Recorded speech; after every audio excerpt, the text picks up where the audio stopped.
Please dial your personal code. Please dial your...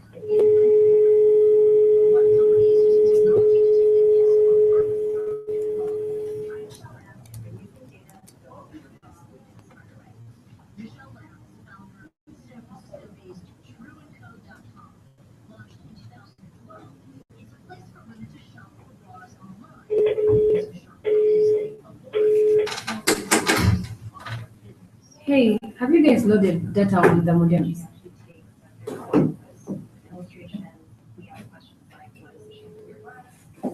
Okay, cool. And let me call them.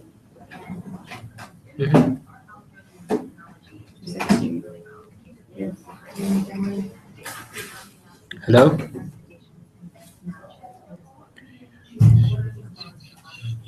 Couldn't do it. He's couldn't. How about his desktop? Angel, come on. Wait till the video come.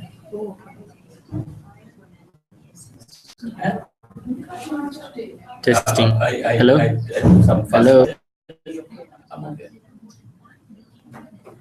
So it's okay. Honorable Nagraj is doing his coursework.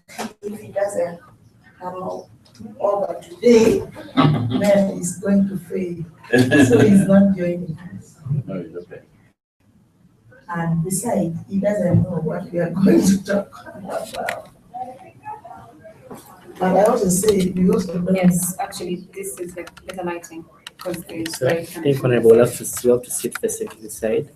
Is it possible to sit facing this side? Or the face this side. Yes, because That's the okay. lights, That's okay. the lighting's better. Just set yourself. You can actually open up the windows a bit more. If you don't mind, I can open up the windows a bit more. Can I open up the windows a bit more? Okay. It was open. It was open. Maybe because on that. I don't know. You close it. Yes, please. So what time did you people come back yesterday? We reached here at 8:30. Okay. That was fast. Yeah. You can even push it further if it is. You can type. If you really need This the is actually light. okay. This is actually fine. Is that okay? Yeah. So I'm seated here. It is okay for me to sit here. So just connect you- it on another computer there, just right there. Yeah, so you guys will be able to. No, why don't we just fix it a bit faster? This is okay, I think. Yeah, that's very okay. I like that. It's very, very clear. So we are going to have.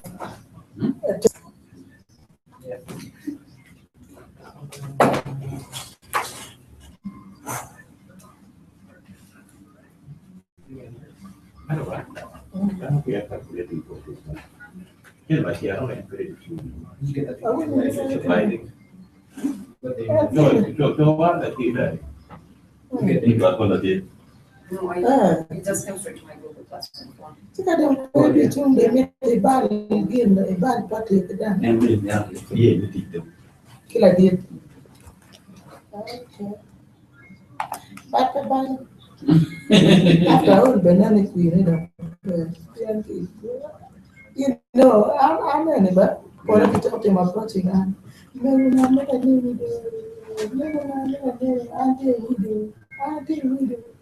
kumbele mchana wachi ya no mchana wachi wale garaje Jackie, akaanza come on, log in. ndio kitu gani pia naambia pale Yeah, detail for one.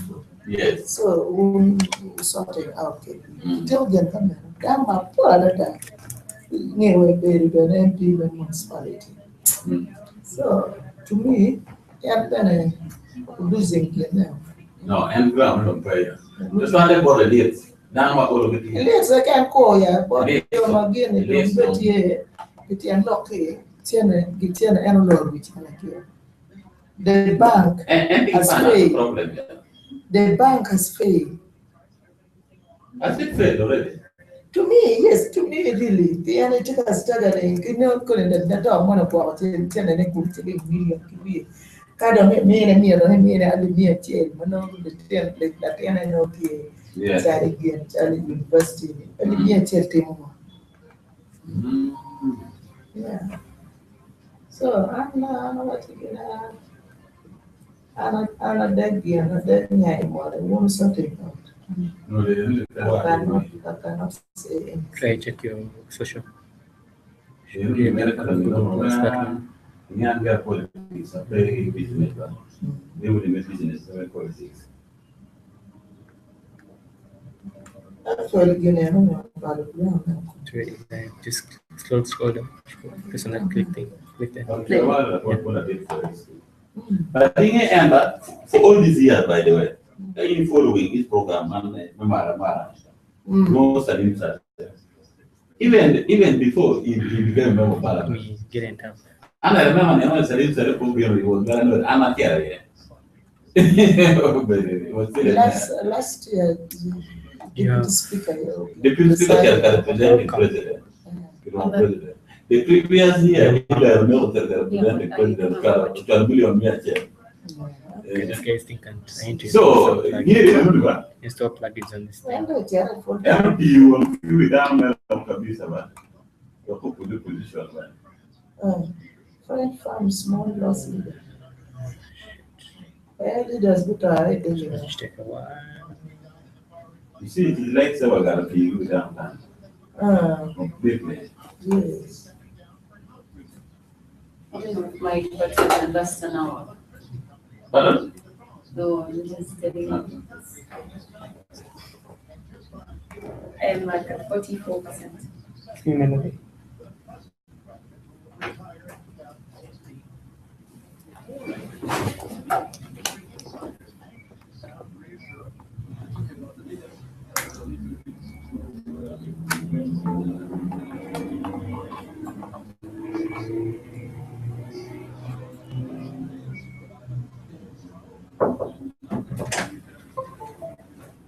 Hello, good afternoon. How are you?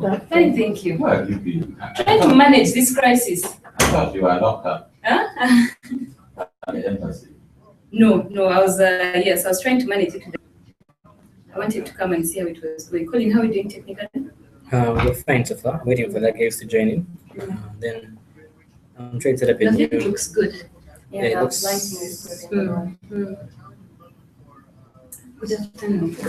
I'm so sorry for the inconvenience. Really? I am so sorry. But next time, raise you to be there. No, I told them, and the embassy said they were going to call each of you personally to apologize. Yeah. I said if I was told earlier, I would have made him on trouble. Yes, you'd have stayed in Gulu actually.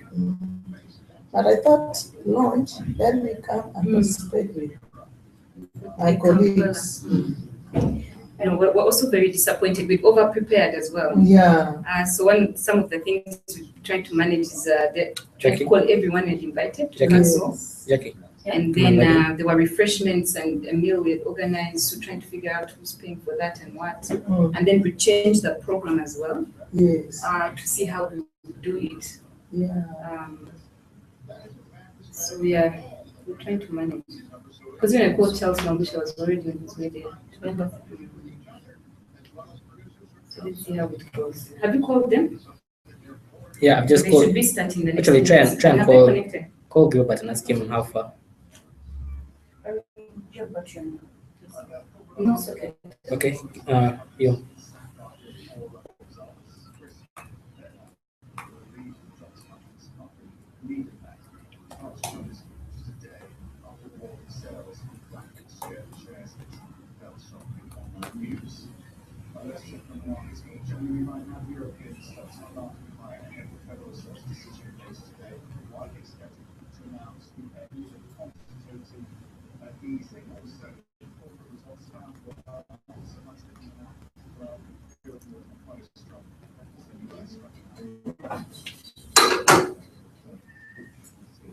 Speaker really disorganized. It's not to manage crisis. Huh?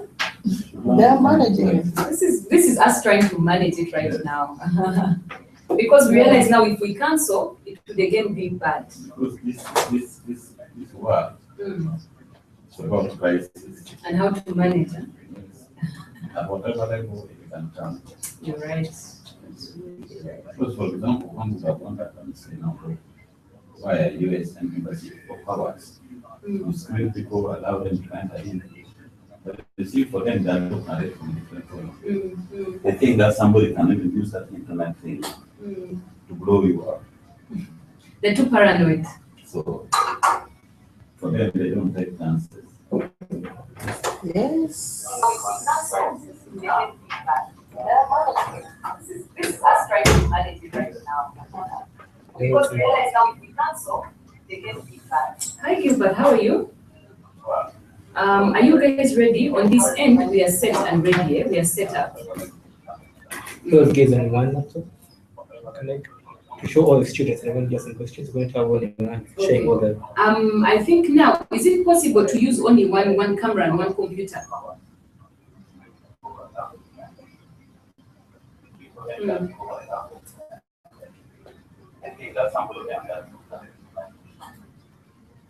Okay. But now let's connect. Has the event started yet? Have people arrived? Okay, and has it started yet?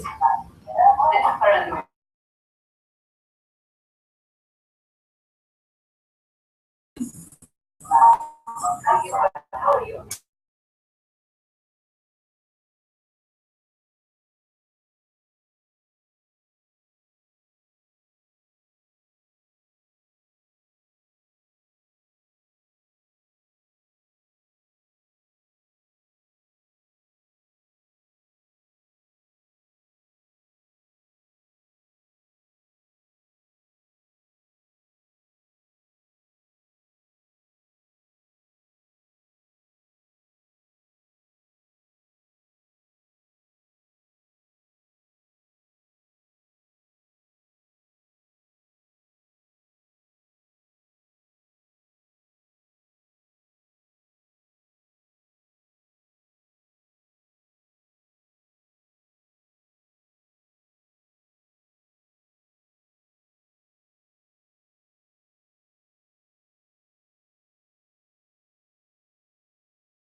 John.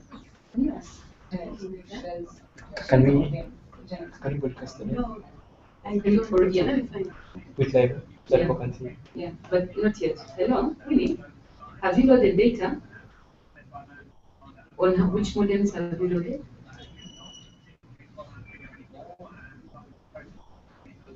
Okay, can you either send Junior or me to drop it off or can you to drop it off?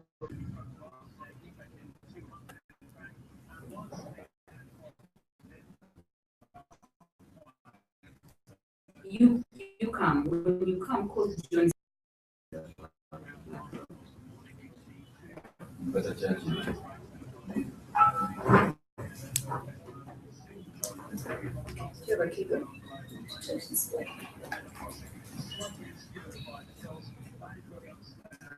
Have you connected with those guys yet? I Gilbert found the link. I must when you create again. Because on my phone here I see Gilbert invited me to a video call. Have you got that invitation?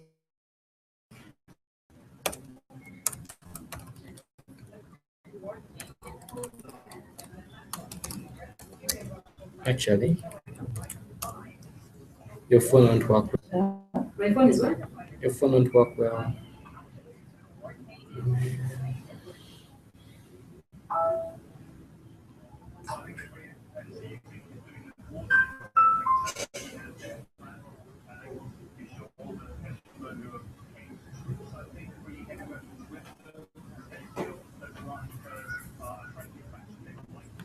Okay, Your own, eh? we're going to use one for you guys. You have to sit together. Then I'm going to connect to it. But it's easier to do one. Yeah.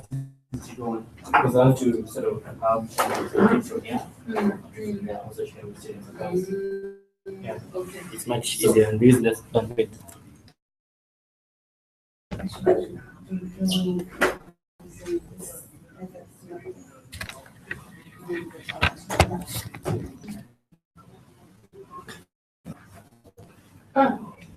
You see how they're going to support their plans. Directly, eh? It's going to, this is. Their Iraqi cards are now I'm very going to convinced support by the that this Syrian is World plans. War III now. Okay, let's see. If we put 2 seats here, we put a second one Yeah, here. the second one. Yeah. So just connect and everything. Let's try and sit and see when you can noise that. First, have you muted the audio?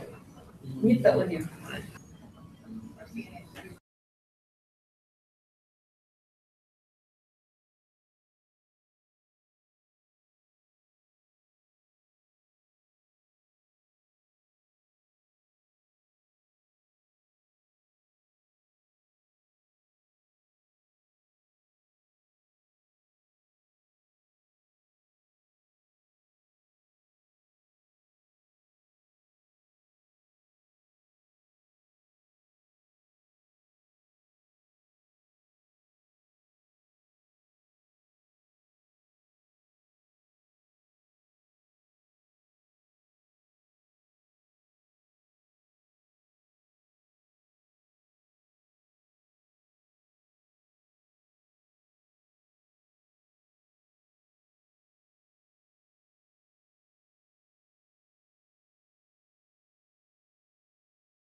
You see that feed right next to you?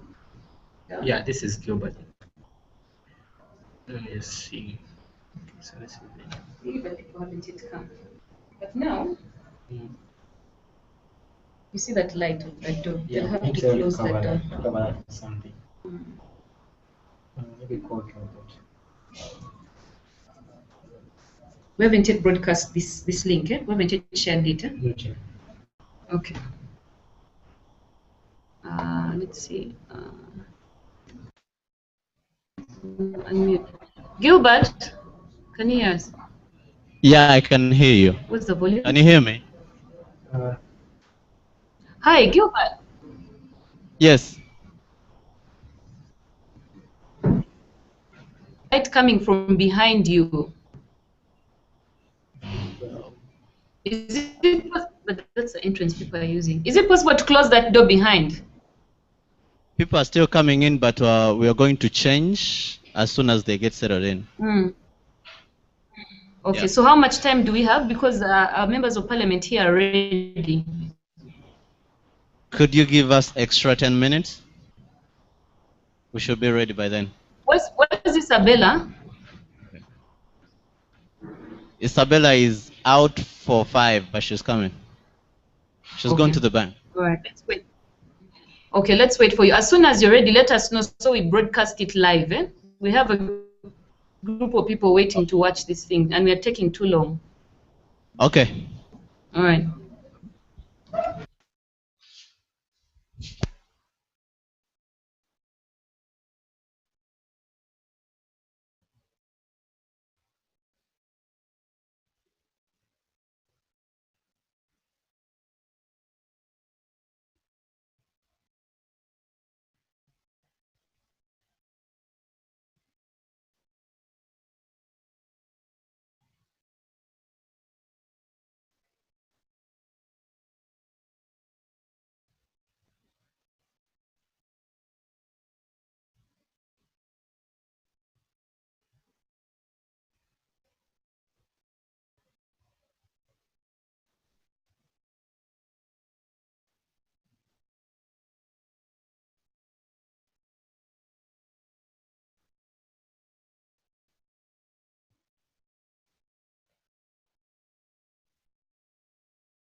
Gilbert.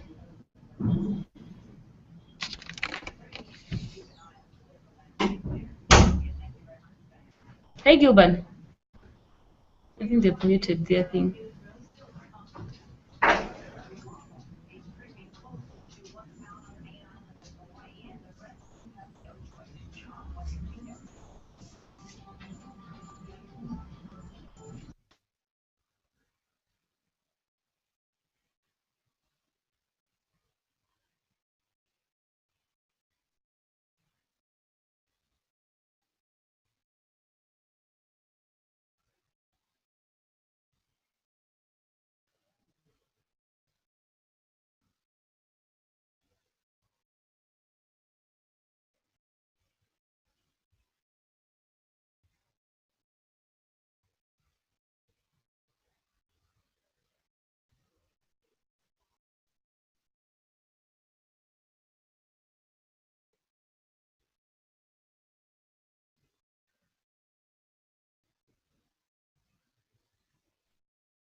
Check, check, check.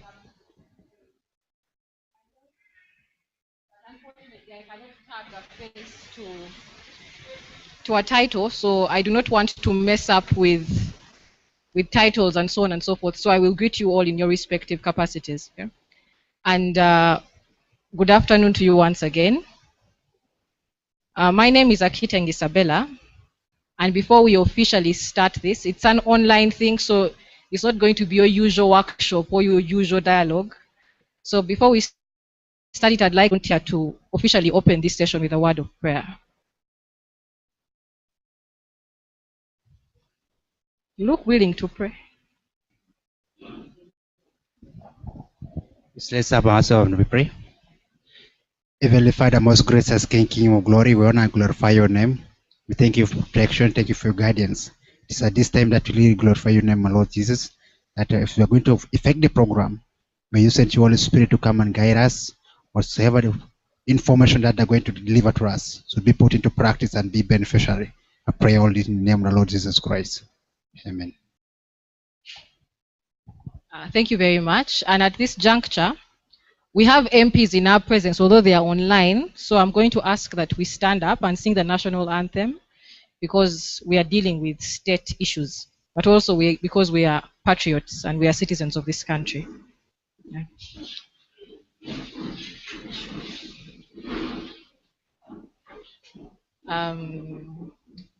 So 1, 2, 3, we begin.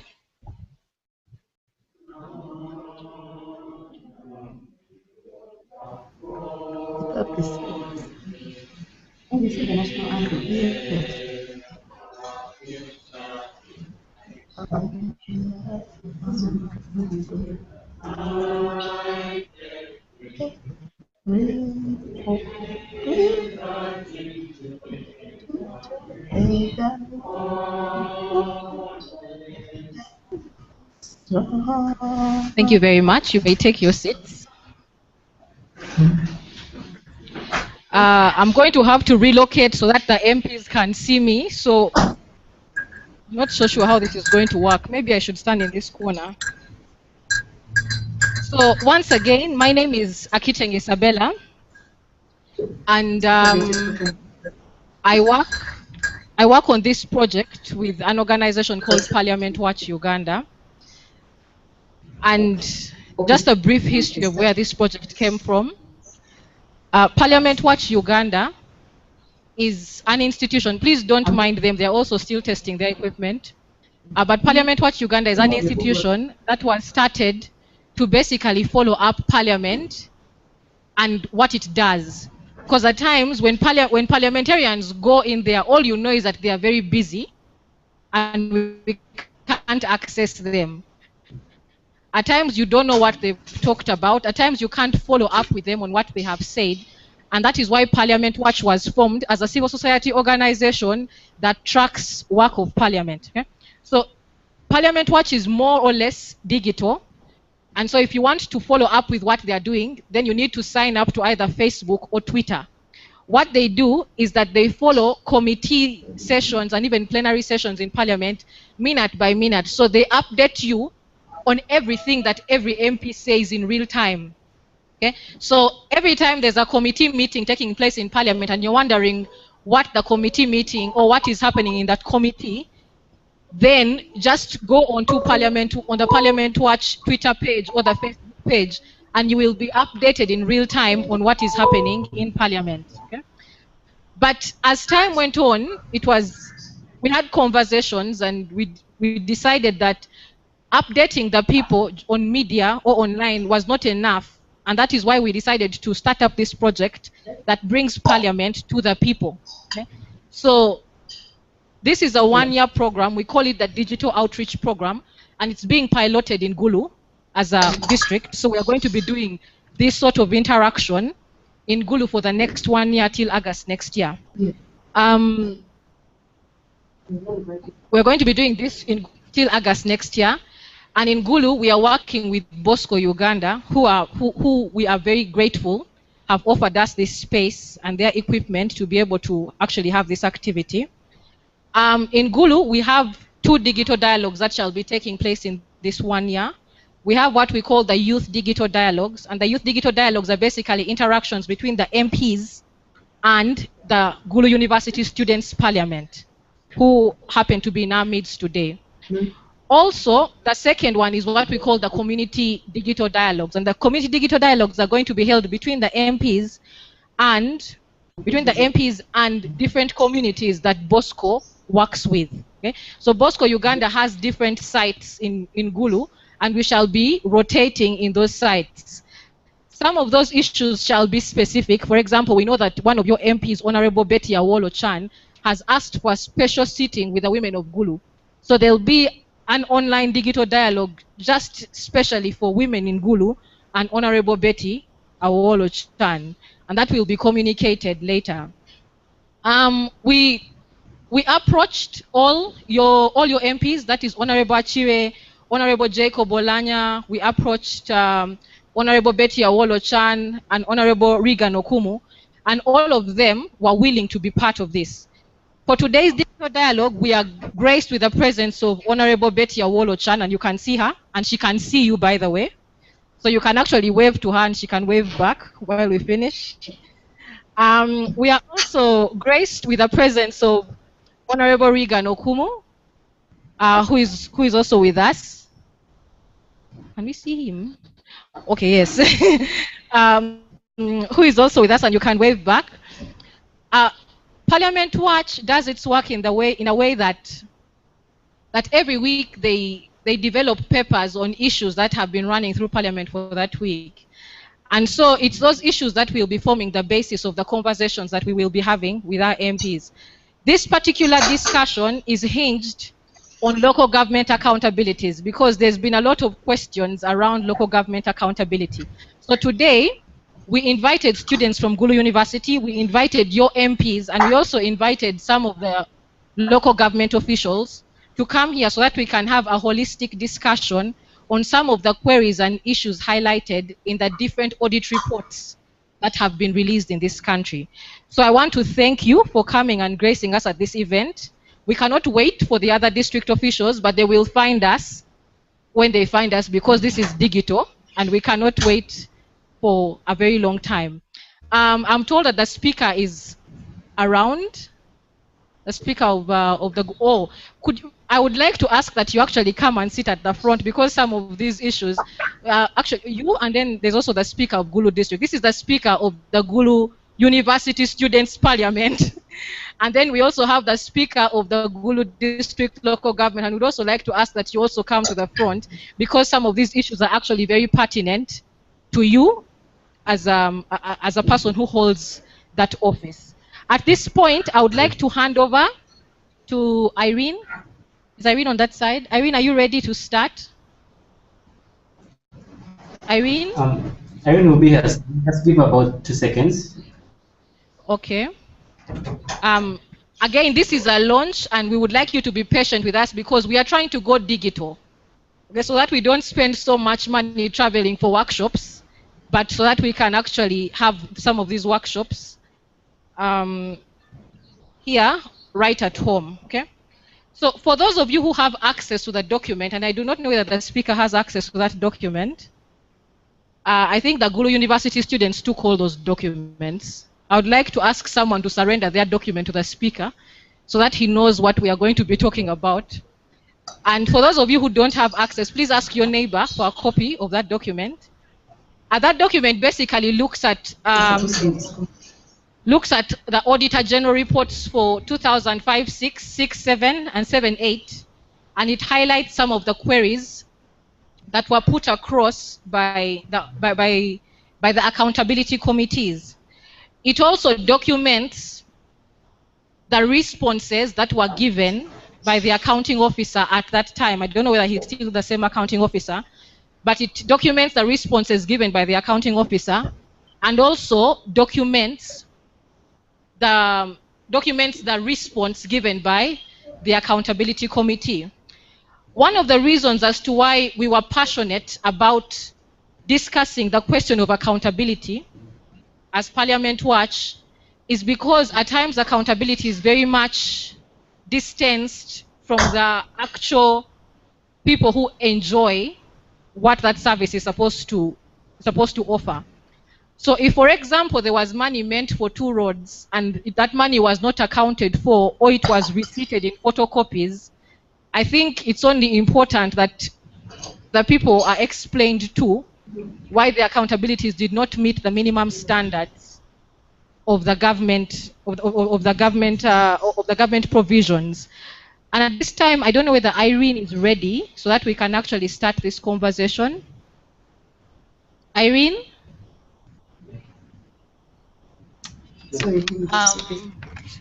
Hello, Bella. Hello, Irene. That is Irene Ikomu. She's the coordinator of Parliament Watch Uganda.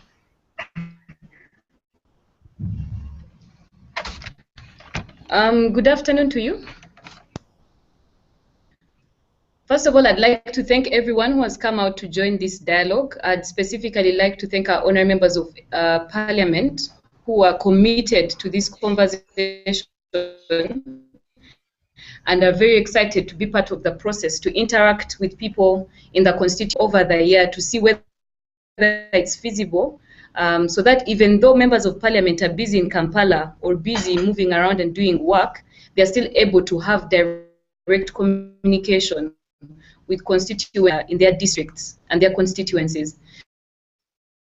So I'd just like everyone to be part of this conversation. The members of any questions, any feedback that you have.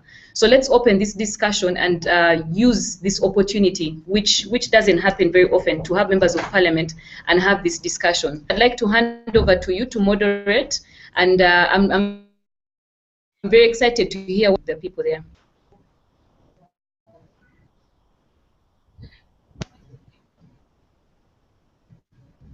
And again, I say this is a digital dialogue, so we cannot wait for so many people. At the beginning, we had thought that we would have the LC5 chairman grace this event so that the speaker would actually moderate this session. But considering your colleague is not around, I'm going to ask that I moderate for now and then you respond, because I think you're second to him in this particular sitting that we are at right now. Okay. So considering the fact that our MPs have already had privy information to this document and what is in it, I'm going to ask that we throw it back to the MPs and ask the MPs to briefly talk to us about how the accountability process works in Parliament, very briefly. And then after you have explained the process of accountability, then we can open it up to questions from the students and the audience that we have right here. Thank you. Over to the MPs. You're very much welcome. Thank you very much. Good afternoon to all of you. We have this interaction, and I'm grateful that my colleague made their whole travel all the way from Kampala, from Gulu to come to Kampala for this initiation. I call it initiation because it's going to be the first of beginning of the series of a program and a trial to see how Parliament can eventually be connected throughout the country. And Parliament has a program which is also called the outreach program, and I think this would add value to what we should be doing. Back to the issue of accountability, just the highlight about it. What is accountability? How does Parliament handle accountability? First of all, there are three pillars of the state. Parliament is the pillar of the state whose responsibility is to make laws and to make sure that the executive delivers services to the population. And Parliament does this through the budgetary process. Parliament gives money to the executive, and the executive are expected to implement, to make roads, build schools, pay salaries, do all these other activities. In turn, having given money to the executive through the budget process, what Parliament does is to do a monitoring process before the whole project or money is spent. Parliament does monitoring. They move to see those projects, those roads, what is going on.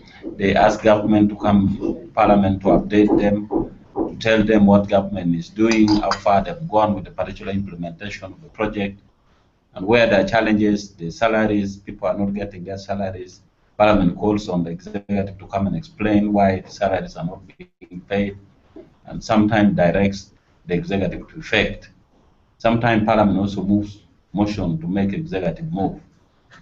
And after doing all that, of course, government, by the end of the financial year, would have spent the money. And after spending this money, there is an officer of Parliament called the Auditor General. The Parliament, his task then is to do auditing. So Auditor General goes out to audit all government departments based on the budget provisions, but also based on the available laws that Parliament passed like financial resolutions, which Parliament would expect the executive to spend money based on a structured way. So Auditor General audits, and after doing that audit, Auditor General reports back to Parliament and all its report. And Parliament, through its committees, accountability committees, which are basically public accounts committee, that is if those matters are of central government, local, those audit queries relates to local government, statutory authorities, if those audit related to statutory authorities like Uganda Revenue Authority, Bank of Uganda, maybe Gulu University for that matter. Then there is also the government assurances, which is basically the promises government get out to make to the population. So what Parliament does is that Parliament scrutinizes the Auditor General and asks government, headed by the accounting officers, who are always the permanent secretaries. For the case of Gulu University, it will be the university secretary that would appear in Parliament. In case of, for example, the regional referral hospital, that would be the director of the referral hospital. They would appear in Parliament because they are the one who are mandated with the powers to spend this money and execute on behalf of the executive. So they come to Parliament to explain why there were audit queries. And what Parliament does is that Parliament listens, gives them a second chance. It is not a condemnation. It is an opportunity for the government side, the executive, to come and explain to Parliament, to let people what we've spent, and this is the reason why we spend. Now, if Parliament is not satisfied with that explanation, then Parliament recommends sanction. And most of these sanction officers will remain responsible for whatever mess, for whatever loss of public fund. And in this case, in these committees, Parliament sits alongside with some government, with some branch of the executive called the CID, Criminal Investigation Department. The CID are supposed to interest themselves into what is taking place and get some of this clue with the view of pursuing further investigation into the criminal nature. And if they investigate deeper and find out that there is need for prosecution, then they forward their file to the Directorate of Public Prosecution to prosecute such people. Now, I want the listeners, the audience, to appreciate that because of the separation of powers, Parliament doesn't have the powers to prosecute to the CID to act. In some cases, and certain things, and when they recommend this, they either recommend to the CID, they recommend to the IGG, sometime in writing, and say, we think IGG, you should interest yourself into this matter. But you should also know that IGG acts independently, and therefore Parliament cannot direct them to do certain things. But Parliament can recommend and ask them to interest themselves. This is how accountability should work, but it is expected that in a democracy, where Parliament, which is the people's representative house, raises issues, it is expected that the executive must act. This is expected to flow normally, without harassment, without intimidation, and all that kind of thing. So this is basically our accountability processes are handled. And my colleague can add on a few. Yeah, thank you. I think this is a great opportunity, again, for us to be able to interact even when we are not together. I've been very excited to be part of this program. And all of us in Gulu must embrace it. the youth, we must embrace this. No, it is starting with us. And in order for it to roll out to other districts, it should mean that this is a success. It has to be a success, and it is all of us who will bring it to a success.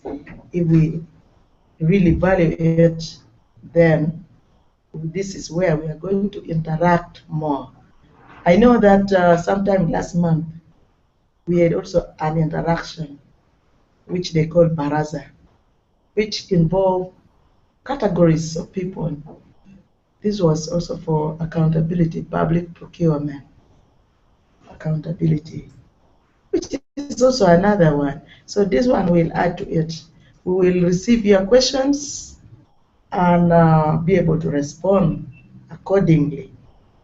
Already, Honorable Regan made an highlight of what accountability is, how people the accounting officers sometime have to appear before a committee of parliament and some queries. So those queries arise when we have not done our work well. And it helps also for us to improve, to continuously improve questions, especially with the local governments. So when it's brought up and all of us take it positively, then we continue to improve. But when we think ability questions is really to crucify the accounting officers, that is when we take it negatively, and it becomes very difficult for us to improve. We must follow our resources, and it includes then the financial as well as also the human resources. We have to follow them up so that effective service delivery goes to people. I thank all of you and wait for your questions. Maybe just to add on a bit, the accountability processes does not necessarily in Parliament wait for audit reports. What happens sometimes is that if Ugandans feel that something is not right, say in Gulu district, the cow maybe has eaten some money and some people have some facts, what they always do is there's what you call the whistle blowers. They come, they inform Parliament about sketchy detail without necessarily putting in your name, because some people wouldn't like to have their names known. Like, for example, we receive a lot of whistle blowing about Gulu University. The matter was forwarded to the Public Accounts Committee, and I think the committee should be on its way trying to do some investigation. So it is not necessarily that Parliament waits for the audit queries, but Parliament also can initiate based on either newspaper reports or on whistleblowers, people who inform us.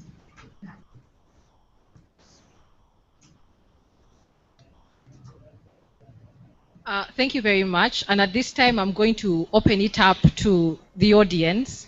And I will start with especially the Gulu University Students' Parliament. And I know that I'm not preempting what they're saying, but I know that there's a question on where, on your role as an MP and legislation, but also your role as someone who was selected by the people to actually go and represent their needs, and where you draw the lines in regard to the demand for accountability and your role, especially at the local government level. At this time, I'm going to invite a member from the Gulu University students. I don't know whether it's the speaker who is coming in next. No? Apparently there's a leader of opposition in the Gulu University Students' Parliament, and he's the one who is going to be taking the stage right now. So I'd like to welcome him. Thank you very much.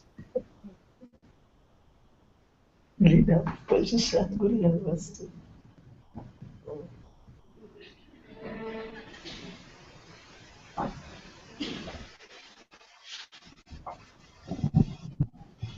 Grazie, sorry. Thank you very much, honorable members of parliament, honorable dignitaries in the local government, and fellow students. Honorable members, I have a few questions. You know, as you earlier mentioned, Honorable Reagan, the whole essence of accountability is about service delivery coming to the standard that is stipulated.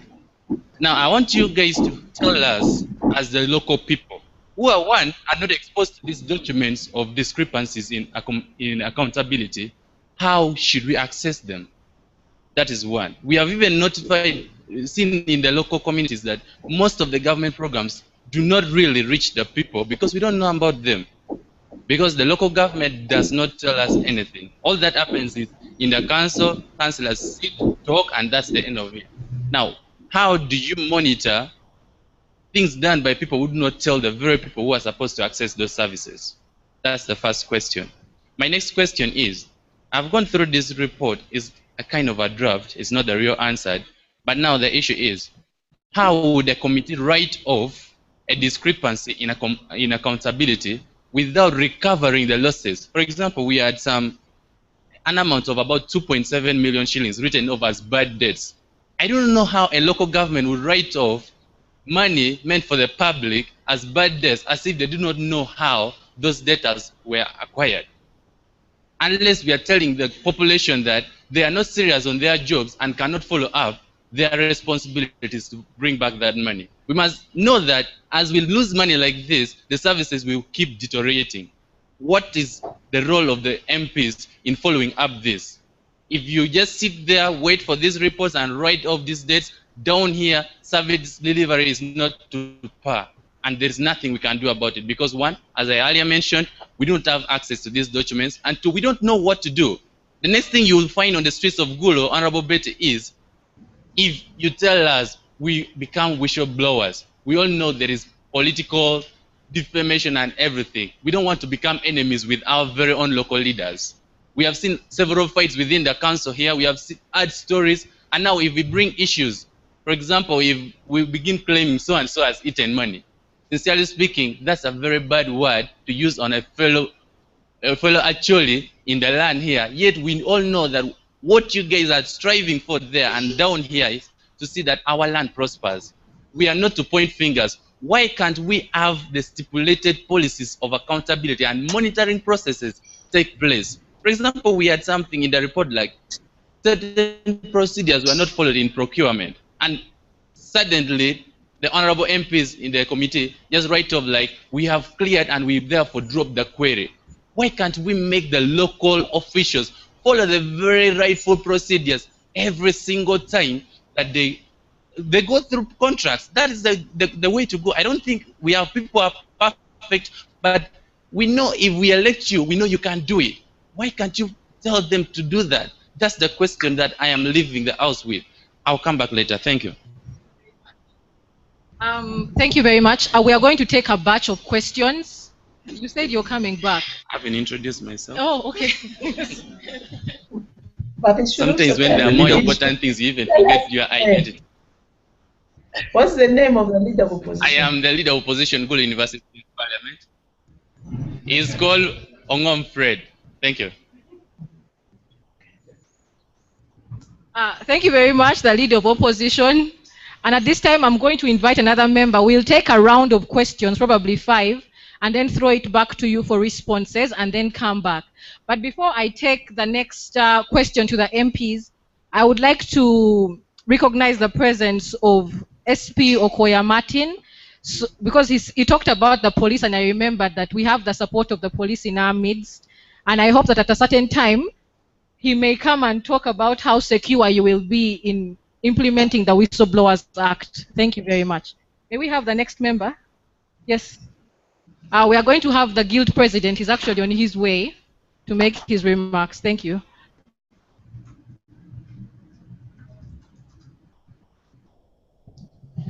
Yeah, thank you very much. Parliament Watch Uganda. I happen to be friends with you. I liked your page on Facebook, and you have really been posting a lot of resourceful issues. And I would ask colleagues in the audience to as well follow Parliament Watch Uganda, for it's very resourceful. On the other hand, I also like to thank our MPs more especially those ones who are together with us on this online show. How we wish all other MPs were also there, including our own from the municipality and from other districts. But unfortunately, I think because of time and responsibility, they can't be able to be with us. Honorable MPs, behind me is a very nice and well-looking audience. I would like to say that they have done all their duties as citizens. I believe they have all paid taxes, and I believe they are all following the laws of Uganda, meaning we are good citizens. So on our part, we have done our responsibility. But now the issue is, where do we get justice, having done our part? Because where do we get justice when we still have roads with potholes, yet these are budgeted roads in the budget? For example, Kitgum Gulu Road has been in the budget for the last 3 years. I wonder whether there is a committee for budget performance as well to see whether the budget has achieved its objectives on one hand, and also weigh whether resources have been put to that direction. We can see citizens, an innocent border who can't go beyond Laibi Road just because of the potholes there. At least, honorable members of parliament, when you fail elections, your justice is there in the courts because you can afford them. But now, what is the justice of a citizen who has paid taxes but can't access a road? A citizen who has paid taxes but doesn't have a bed. I was in Gulu Referral Hospital. The situation isn't good there. Look at the staffing in our secondary schools, in our primary schools. They need teachers, they need desks. But where do we get them? The northern region is crying because we are not performing well in education. But this is a region which has never missed paying taxes to a government. So as parliament, what are we doing towards that? And then we are looking at the institutions which should have helped us as citizens. They are no longer there. Rights are being violated. You go to human rights focus. But we have Human Rights Commission. But look at the wide area it's supposed to perform on. So, on my own, I would like to ask Parliament that I feel we have not yet done enough, much as we are doing something, but it is not yet enough. We really wish that you as parliamentarians could make tangible issues on ground. You are promising bridges where there is no river to cross, but these are not your duties as MPs, because you can't say you're going to construct roads. This is what the electorate remember you with. Honorable Beta Olo-chan, Honorable Christopher Chire, you promised us these things, yet they are not duties of MPs. But we have it in our mind that you are going to do this for us. But now when you're in parliament, you tend to become state persons, you become national people, and you forget of local governments. So I would humbly ask you to be more closer to the district. I appreciate the visits you've been giving us on weekends, but that is not enough. Come and see these offices, come and see whether they're operating. I will come back at some time. Thank you so much. Thank you very much, the Guild President. We have another hand right here, and I'll invite him. Please introduce yourself and be brief. Thank you. Thank you very much, moderator. My name is Obed Gilberton, honorable member from Gulu University Student Parliament, and I am an independent MP in that parliament, and I represent the West Nile State. When we talk of issues of accountability, it gives us another vocabulary of the quagmireism in which this country is. The precurrent speaker had just talked about the potholes on the road. And that reminds me, and I want to put forward this question, that when people give accountability and they tell you in the district local government of Gulu, primary health care, we used 4 point this million. When you go to feeder roads, we use the 5 point this millions. And you note it down, accountability you are giving. Now, do we go back to really see the reality of that accountability? I will not go far. There is a roundabout just actually in here that was constructed hardly 6 months ago. But right now, if you went there, you will get not only potholes but drum holes. I wonder which kind of accountability is going to be given for such. I've moved to very many upcoming towns in this country. You will get that when they're putting a magnificent roundabout or a road like that, they put something permanent that will stay there for at least over 3 or 5 years. But the case in Gulu, I don't know whether that is still the first layer or they have completed the work. But according to what I see, as if they have completed the work. So now, how can our leaders, how can you people accept such accountability and approve it that the finance secretary has already accounted for the money? Then secondly, when we talk of Auditor General, we have got cases where these people come to the districts to audit, and at the end of it all, these people end up being bribed. I will not mention any case here, but in this country it is happening. It has never, if it has never happened in Gulu, we have Auditor Generals who come and instead of doing their job as they are supposed to do it, they ask for money from these same people they are supposed to audit. And the report they come up with at the end of it all is a forged or a cooked one. And they present before the parliament, and the people in the parliament nod their head and say, people in Gulu are working. And when you see the repercussion on the local person, it is worse. We think we are developing, and yet we are degrading day and night. Thank you very much. I remain Honorable Obidgu Button, independent MP from West Nile region. Thank you very much, the independent MP. Maybe as we go forward, I would like to ask that, because for accountability to be complete, there has to be an element of truth and honesty. So if we deal with assumptions, we are also not helping Honorable Betty and Honorable Regan Okumu deal with the issues. So let's be as open, despite Andrew's challenges. We can try to be truthful without necessarily naming names, but give instances that can be worked upon in the future. I'll take 2 more people and then come over for responses from the honorable MPs. And after the responses from you, I will then invite the Speaker of Gulu District Local Government to also briefly respond, and then we'll take another round of questions. Thank you.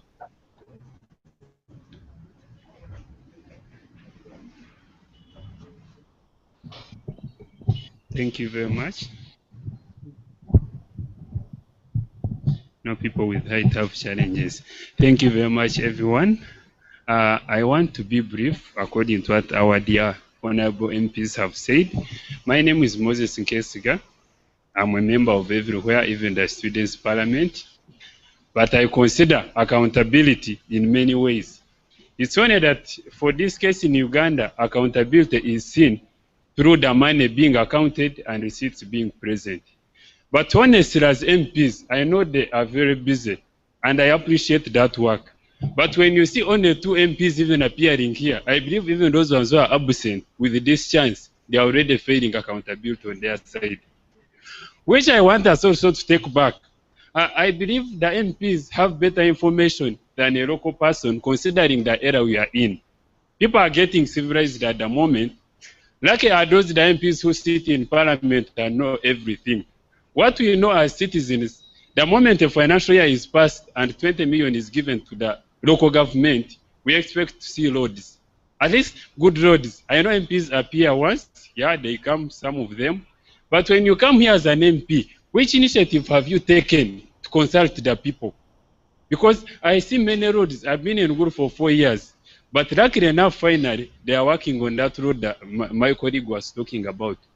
MPs open offices, yeah, woman, a member of parliament office, but that office is always closed from the day the elections are done after the success. So if an MP could get some 2 days and then members come there, they bring this, don't you think that could be one way of accountability being seen from the beginning? Why should we be Ugandans who wait until there's an auditor query somewhere and then we all come up, we fight and we do everything? Why don't you follow the process? If you are an MP of municipality, this money is given to schools. Why don't you take 1 day, even if it's a weekend, and you move around the whole schools and you see if work is really done? And the public now, I must say, have changed the result of demonstrations. But I must say painfully that my brother here, who is a police officer, are also using their tool of tear gas, that accountability, you have to shout and you write a letter. If you can fail to access the person you voted for, how long will that letter take? By the time the person receives the letter, how long will it take for him to consult? Because I believe you want facts on this. So my point is here that let the MPs also come back to the ground, however busy you are. If it means we have a university here, Honorable Madam came once when there was a strike. Even when there is good things, we need also to come and see if accountability is really there. Are the good things coming out of comfort or out of reality? So my call is to MPs rather than the local government, because the local government is acting as a condenser. When we shout, we run to the speaker of the of the district because we can't get the MPs. So my call is for the MPs, and accountability is not about providing a receipt, but rather what is done out of those resources. Thank you very much. Thank you. And our last question for this round. Yes, it's a little. We have women in the audience, by the way. Honorable Betty Awolo-Chan and Honorable Regan Okum. We have women. I'll ensure that they actually speak in the next round of questions. Thank you. Thank you. I would like to appreciate Parliament We are also for surrounded by. providing for us a forum. Dennis Barnabas, a team I work for Refugee Law Project as a project officer, and I'm quite familiar with the two faces I'm seeing. About accountability, a lot of people have stated that it's not about cash. But my thinking is three issues come up. That is good governance and leadership. And then whether it translates to improved service delivery. And then the question of participation. Now, if we strategize this and look at it within the context of Northern Uganda, where we are trying to shift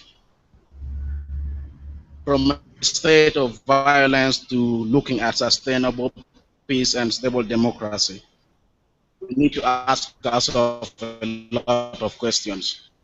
And we have seen that a lot of initiatives have been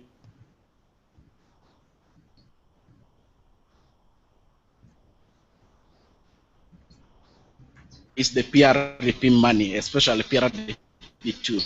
Where has it gone? What's happening? Two, where the cash or the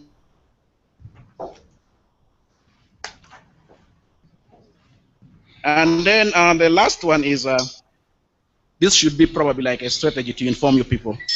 The other colleague talked of offices being opened. We move around, we see these offices with signposts, beautiful signposts, but I don't see anybody inside. How do you expect to get at least relevant information? Personally, I've been disappointed by a number of MPs.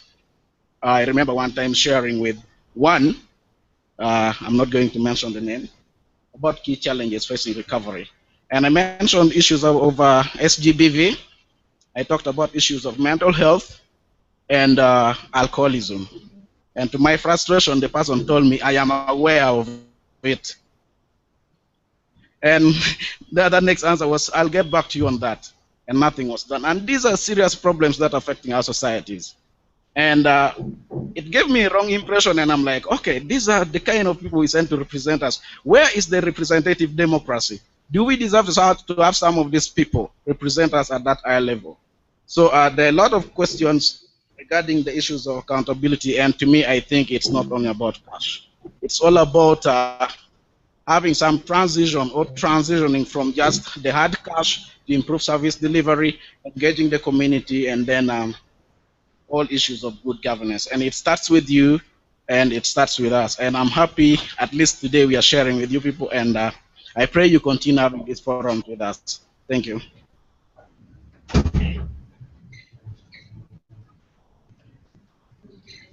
Thank you very much. At this time, I would like to hand the conversation back to Kampala. And even as you respond from Kampala, I would like to recognize the presence of members from some of the communities that we shall be working with in our subsequent conversations. So please feel free to break into the local language, because there are some of them who would be more comfortable having conversations with you in the local language. They will feature in the next round though. Thank you very much, and over to you for the responses. Yeah, thank you. Thank you for all those issues raised. And I expect in the next round to also hear women's voices. Whether you're local language or English, we are ready to take. Let me start with the last one, Dennis, an officer of this Refugee Law Council. It is true, yes, that accountability is not only about money, but a lot, service delivery, being where you have to be. Sometimes we find courts in offices, not people. There are some offices many times and never get the accounting officers, like direct or accounting officers. Cow, I say there are some. I cannot yet talk about like the new cow of Gulu, but the late Donkara was a very good accounting officer. He lived for a very short time, and service delivery to me improved very much during the short time that the late Odonkara was in the office. For us members of parliament, it is also wrong to say that our offices are not there. Our offices are there.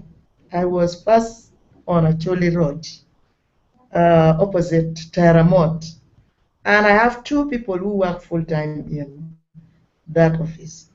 The rent became too much, rising from over 180 to 600. So I just ran for office monthly. And right now I am on Ring Road, that is close to Chereleno Market. If you follow that road, almost opposite, there is a church, not very far away from the road. My office is opposite the church. And these people, the two people work there. One is a lady and one is a man. They work there, they receive issues. So it is important maybe for all of us to know that our presence is also accountability, because we have to account for the votes given to us, and we can only account if service delivery is up to date. It is very unfortunate that there are a lot of gaps in service delivery. We raise it also sometimes to the directors. For example, when I move in the communities, people raise a lot of issues on health. So I move back to a person like what director health, the district health officer, and sometimes Gulu Hospital, because when they mention Gulu Hospital, then I have to address the issue to the director of Gulu Regional Referral Hospital. So we try, and on the road, we also meet with the UNRWA, that is Uganda National Road Authority, and the district. We are in the committee, the road committee, and we raise issues. For example, Gulu Kitgum Road, with issues on that road. Sometimes you move, if you are in the Gulu part, it is so bad, and you cross to Pade, it's a little better. That means then there is a problem with Gulu. We have already raised it with them, and I think that road is also for a major work, tarmacking, which starts right from Oluyu. So right now they they cannot do major work on it, since it is already earmarked for tarmacking. And we need to talk to people a lot, and sometimes we talk to people on issues they raise. If you sometimes hear tired is about issues which are so passionate at maybe that very time. So we talk in Tayat, that is in Radio Mega, and we also have Parliament Wa in Radio Rupin. That one is normally done on Sunday. Sometimes by invitation, sometimes we just go when we know the issues. They ring us and we go and debate on the issues. Those are really some ways of letting the community know exactly what is happening nationally. So sometimes we give in the time. The people also ask us when there is talk back, they ask us, and sometimes they also advise. So it is not that we just sit and do nothing. That is an oversight role. And when they raise an issue which is so passionate, like for example, none of you talked about land. Maybe it is not accountability, but it is also accountability, because our people fight a lot for land. There are very many cases of land in court. If they are properly handled, if justice is seen to take place, then we are happy. But sometimes if justice is not, or if there is corruption tendency, very unfortunate, because you also go to judiciary, you hear them complain about not receiving enough salary to let them be able to handle their family issues. And yet when they sometimes compare with KCCA, which pays its staff a lot of money, and yet these are people who could have not spent a lot of time, like the judges or the magistrates who spend quite some time to study, and they are the learned people, but when it comes to payment, they grumble. That is where sometimes accountability becomes a challenge. Otherwise, for us as members of parliament, we have a very big role in the community. That is to try and follow up what we appropriate from parliament here. When we appropriate, we have to follow. We have to see that what is taken to Gulu, maybe Gulu Regional Referral Hospital, is doing a commendable work to the people of Gulu district. And how do we now follow it? We follow it through the appropriation, the money which has been given. For example, we see the other, the former director was called as a medical superintendent, had a big problem with accountability. A lot of money was sent to try to revamp Gulu Hospital, but the money did not go to do the right thing. So we also follow up that, and that one is called oversight role. We have a big role to play in Kampala here. Like for example, today when for this launch, I had to travel late in the night to make sure that I am here for the launch of this digital program. So we also try, we have roles here and roles there. Right now we have been in recess, and the recess started before Independence Day. That is from the 8th. It was on the 8th that Parliament was closed, and it will open on the 4th November. So I should tell you that during the time that we are for recess, it is not necessarily that we don't have Parliament work to play. We have a lot of Parliament work to do. For example, there was a very big issue in Western, and so some of us in the opposition went to follow up that issue of, is it border conflict? We were in Adjumani, in Moyo, meeting the community leaders and also the local councillors. We were in Adjumani, Moyo, Yumbe, and then Arua. We also addressed people on radio in Adjumani. A few of us went, and also in Arua. Some of us went and addressed the community, and also had a talk back, call back from this. This means that we were doing our roles, and that took us about a week. Although we were for recess, it was not only possible for me to be in Gulu only, but most of the time I had to spend it in Gulu, like for graduation in Gulu University. I was there with the people, and that is also where we talk about issues affecting Gulu University, and also follow up certain things which we also send there, location we send there. Is it doing the right work? Is it not doing the right work? We sit and discuss. So we have a very big issue with the Gulu Clinical Officers Training School, where the students actually feel that we are overtaxing parents who pay. For example, those on government payroll pay up to 1.3 million. This is something which we are also working on to find out the truth. What happens in Fort Fortol? We have also another clinical officers training school there. What happens in Parli? Why should that one of Gulu be too much? So those are the things we hear when students come to us. We also try to send these issues to offices which are concerned with such issues. Hospitals, schools, we actually reach those places. And rights violation, we refer them to maybe appropriate what? Appropriate. For example, yesterday I just referred some other people to go to human rights focus, because human rights commissions may not be able to help very quickly.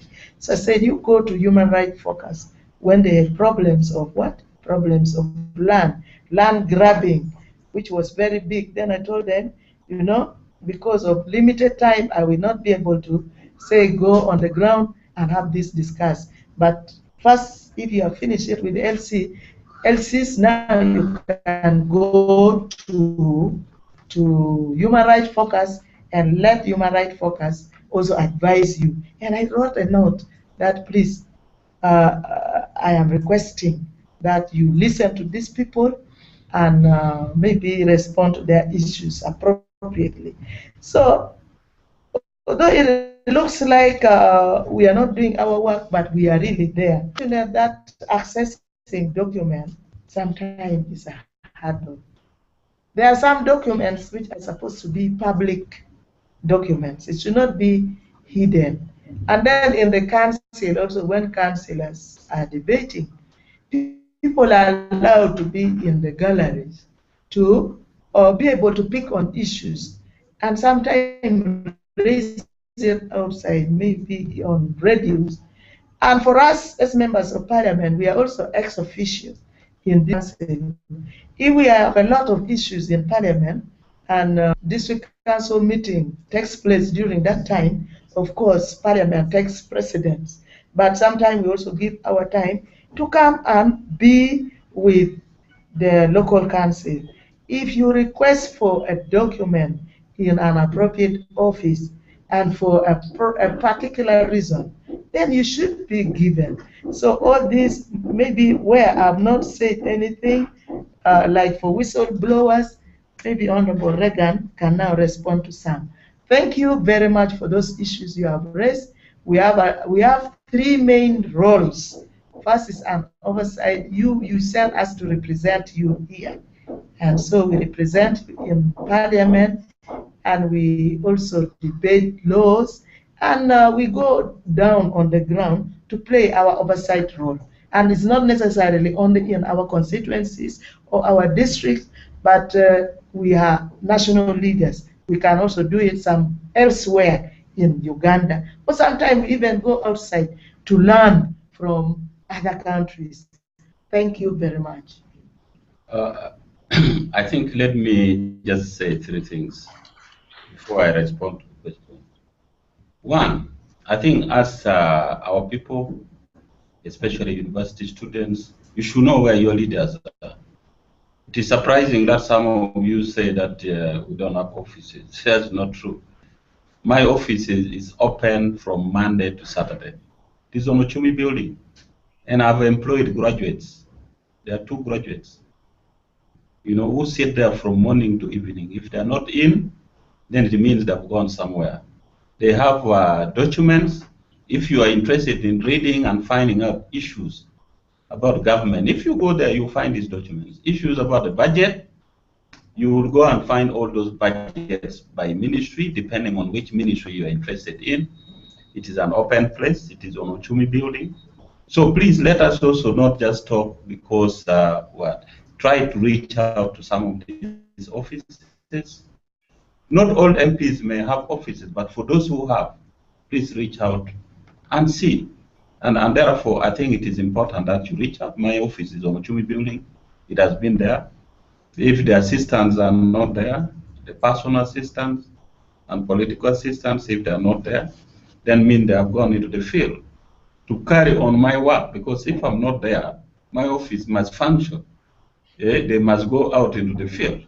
So don't expect to meet me physically, but if you meet my offices. Better Hall has her office, which has been open for a long time. And therefore, I think it is important that you reach out to our offices. Secondly, I think it is also important that you focus at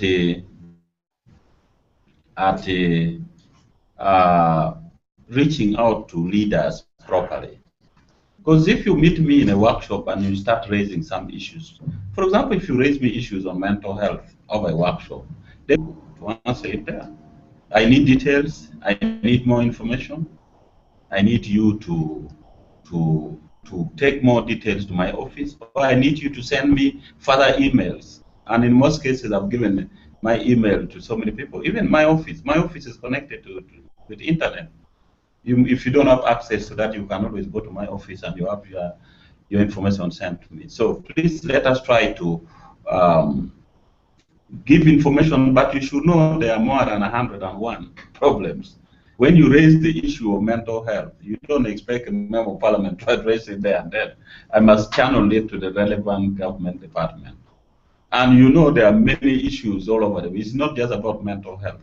It's about so many issues going on. There's trauma, there are people who are not going to school, there are teachers who are not getting their salaries, there are policemen who are not getting their salaries, they don't have houses, their welfare is bad, there are soldiers in Somalia whose money has been eaten. All these matters end up in the docket of members of parliament. And at the end of the day, we must raise it on the floor of parliament. And when a member of parliament receives information from you, I don't necessarily need to get back to you. But there are two things. One, I can raise a question on the floor of parliament for the relevant government department to answer. Or I can actually submit something in writing to the relevant government department to make a follow-up. And therefore, it should be your duty to make a follow-up on whatever concern you have. That is why we talk about lobbying. If you don't lobby for your issues, it doesn't get through. There are people who lobby for their issues every day, and it gets through. Thirdly, I want us to appreciate that don't expect members of parliament to announce their accountability. There are members of parliament who continue to do a lot of things, but they don't necessarily need to get back to people to say, I have done this, I've done this. That's really not the duty of a leader.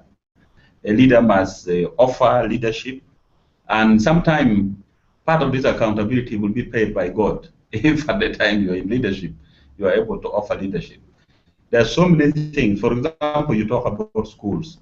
We visited school. If you reach my office, everything. I know the teachers who don't have salaries. I know the number of classrooms missing. I know the number of teachers' houses which are not there. I know the total number of teachers in a particular school, the UPE funding that are not being channeled in. And we run school. We reach out to all these schools. I've visited secondary schools. I've visited Gulu University. There are things we've done, for example, linking Gulu University, where you are, with other universities abroad. I don't need to go and announce it to the student, but I know that is for the improvement. This year I had a host, especially the Department of IT, the Department of Agriculture, the Department of Medicine. I have hooked you up with other institutions and their delegations who have come here to see what they can do to improve. A leader doesn't need to do that, to announce to people and say, I'm doing ABCD, in order to account. But a leader must offer leadership in order to be responsible enough and able to deliver. Gulu Referral Hospital is not in my constituency, but you know, we've done a lot of things for Gulu Referral Hospital, including supplying equipment. But nevertheless, there are challenges in Gulu Referral Hospital, and with these challenges, we need to work together with you people, and you give us concrete data. Because if you are going to say somebody is a thief, and you are stopping there, you are not bringing in evidence, you are not stealing a voucher, you are not linking a purchase of something to that situation, definitely you can't expect me just to go and open up an investigation. In any case, I cannot investigate as an individual. I must use the Committee of Parliament to do right that. And we are trying to do that through local government accounts. That not everything in the local government is the responsibility of local government. Because sometimes you think Gulu people are not doing enough, they should be doing. The local government do not have money. When you look at the councillors who are represented by the speaker there now, council are trying their level best. They're also playing their oversight role. You don't expect a councillor to sit on a grader to go and open up a road, to do all this kind of thing. But also within the limited resources that they have, that's where we get some of these challenges. So there are things, for example, when you talk about roads, there are roads that are not under local government. For example, Moroto Road is not under local government in Gulu there. Daranaga Road is not under local government. The Juba Road is not under local government. The Patiapo Road is not under local government. The Ketkumu Road is not under local government. Now, the other roads, yes, but also the local government will try to do what is within their means, within their resources. And I want to credit our local government that they have tried to some extent, especially when it comes to the question of roads, to do some little bit. Problems notwithstanding, challenges notwithstanding, there are definitely a lot more challenges that they can improve, but given the limited resources. Now, there are roads that will continue to be perennially bad if they are not worked on, especially the highways. And in these highways, things like Kitgum Road, no major work can now take place on Kitgum Road because that road has been handed over to a contractor. So what is always done is temporary leveling where vehicles get stuck here and there because the contractor is supposed to be working on and supposed to tarmac that road. Now, tarmacking will take a long process, will take a lot of time. For those who move along that road, I think you have seen the contractors are trying to build up their settlements along the road. If you cross a Cholibu, you find them there. If you go towards Paicho, you find them there. And in preparation for starting to work on the road. But nevertheless, it is important. The first person raised the issue of information. I think this is important. I think reach out to our offices. You should be able to get some of these documents so long as you have the appetite to read. I think this information about development, about corruption, about what is not short, including parliamentary resolutions. But I also want us to access internet. Parliament posts a lot of things on its website. Reach out and find out. For example, the number of bills that have been passed. As a university student, you should know the number of bills that will pass, the relevance of these bills, and all that kind of thing. Now, audit report, you should also appreciate. It doesn't mean that when Auditor General says something has been done, then you should be able to say nothing should be dropped. No. The audit process is to give a second hearing when it comes to Parliament. That can somebody explain? And some of those things that are dropped are procedural things. For example, if they say you must have a record of your properties, and an accounting officer has not had the record, and Parliament can caution you and say, you know, there is this. But of most important, I think let us look at the taxes. I think somebody who raised the issue of taxes, it is important because we pay taxes, but the biggest challenge that we must all confront ourselves with is the challenges of corruption. Corruption is a real issue in this country, and we must all have the political will to fight corruption. Because if we don't have the political will, nothing will move. Let's look at the neighboring countries. What is happening in Rwanda? the political will is there, and President Kagame does not part, whether you're a relative, you're what, he will definitely deal with you. So these are some of the things that would require not just Parliament, but the citizens to get concerned. But I want to appeal, especially to you university students, that you should make your leaders accountable. You should invite your leaders. For example, Gulu University are there. You have not invited us to discuss some of these issues. We are available, but you should initiate meetings and invite us so that we can come and we discuss some of the topical issues of your choices. That is how you put us accountable as leaders, because at the end of the accountability must also be as a leader. You should be accountable to your people. Can I give you one information that some students, that is actually students, invited us. The invitation came to two of us. I couldn't get your number, but it came too late. We got the invitation too late. But even if it was too late, I was in Gulu. So I went. That function did not take place. I was there with just a few of them. They say, and then I told them, you invited us. Honorable Reagan could not get his invitation. Now I'm here. I want us to sit, but we couldn't sit. They said, oh, you know, some of these students cannot come for meetings. So I also expect university students to be organized. When you invite us and when we take our time to go to the university, on your invitation, you should let the function take place. Thank you. That's the information I want. Yes, I think basically for me, leadership is the overall thing, because in Africa, when you talk about a member of parliament, leave alone this prescribed role, but in overall, the member of parliament must provide leadership. But leadership is a two-way traffic. I also want to urge the population to put their leaders accountable by calling them, by inviting them, by raising critical issues. And leaders should be able to be informed, to inform their constituents, to inform the population. But one thing people must know is that as a member of parliament, you become a national leader. You are not a local leader. I'm a member of parliament representing Aswa County, but a member of parliament for Uganda. When we come here, that's why Betty was able to go and monitor the borders, because we were concerned about Ugandans who are being killed in southern Sudan. We cannot close our eyes. So we are national leaders, but national, what is local is what constitutes national. So you also package what is local in your area, and then you push it upwards. I think maybe let me now give the opportunity again further to listen to you. More questions. To more questions, and I think let's not limit to questions of accountability. Only if you think there are other issues that you want to raise, we would be more than happy.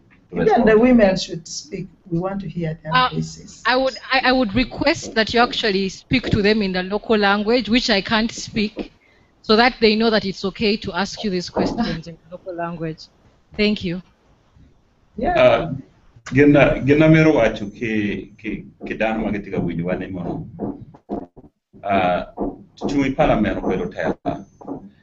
Ti par parliament che me moko che me loko kolim me neno kuo kita tiene par wakti parliament. Pingo gine ti me command. Pien luare churu muchoro ene ka ke cho wen ka chen. Gamente jogo tiene le chiki chwale parliament. Ka bo chwale parliament pogo. Ento ikid me teach kay neno momot duong dano tamani teach weng dong mir beti district e mir gutim district pegi no chante madon district no chante mano no ko pero dano kita no tikere ken gan donc pemeter mabo amero le kolwa ni jomatiki pen wanero pen ikid me ni chane me Uganda ketika kwalo ni ken ke tiki pen my tamani teach parliament mo kan mir gutim pegi utimo Unyo itama ni mon parliament mi o ke twine da area mo kane Pien pero te maduong, lok me fonye, lok me otiat, lok me kwan, mapetika tiara nyim yo ti pe lok me ngom benetie, jemine ti duong ngata, ki dong tor par palwa. Ene tor par palwa ka tor par palwa. Umir ki timo. Kida mero le ko dano ko bera gonya. Agonya pen mo ke ken dokle wi mier ko ma ke pen wan ro te lawo. Dole pepe de luon ko ni ka pe rigan eni chi ko ni chimo wa pere ye pien ana be de charo la tela ke weni we will do you know mo ke ken ma imero gene penyone le wi mier pe o ma de pien itiki twer ne anno mada diar me pe la nya pen mo ke ken jem mo ken mo tawni mo mier wa tim ma pe wa timu ki jem mo ken ma tawni mo wa miero wabed ka neno ne kare ke kare omiyo wabed ka dokie enta tamani mono wano temo ento wek watem maber no omiyo tam ki boto iyo mapapat wen chamieto beda gonya peny mo keken anen la mera che do odiyo tira ye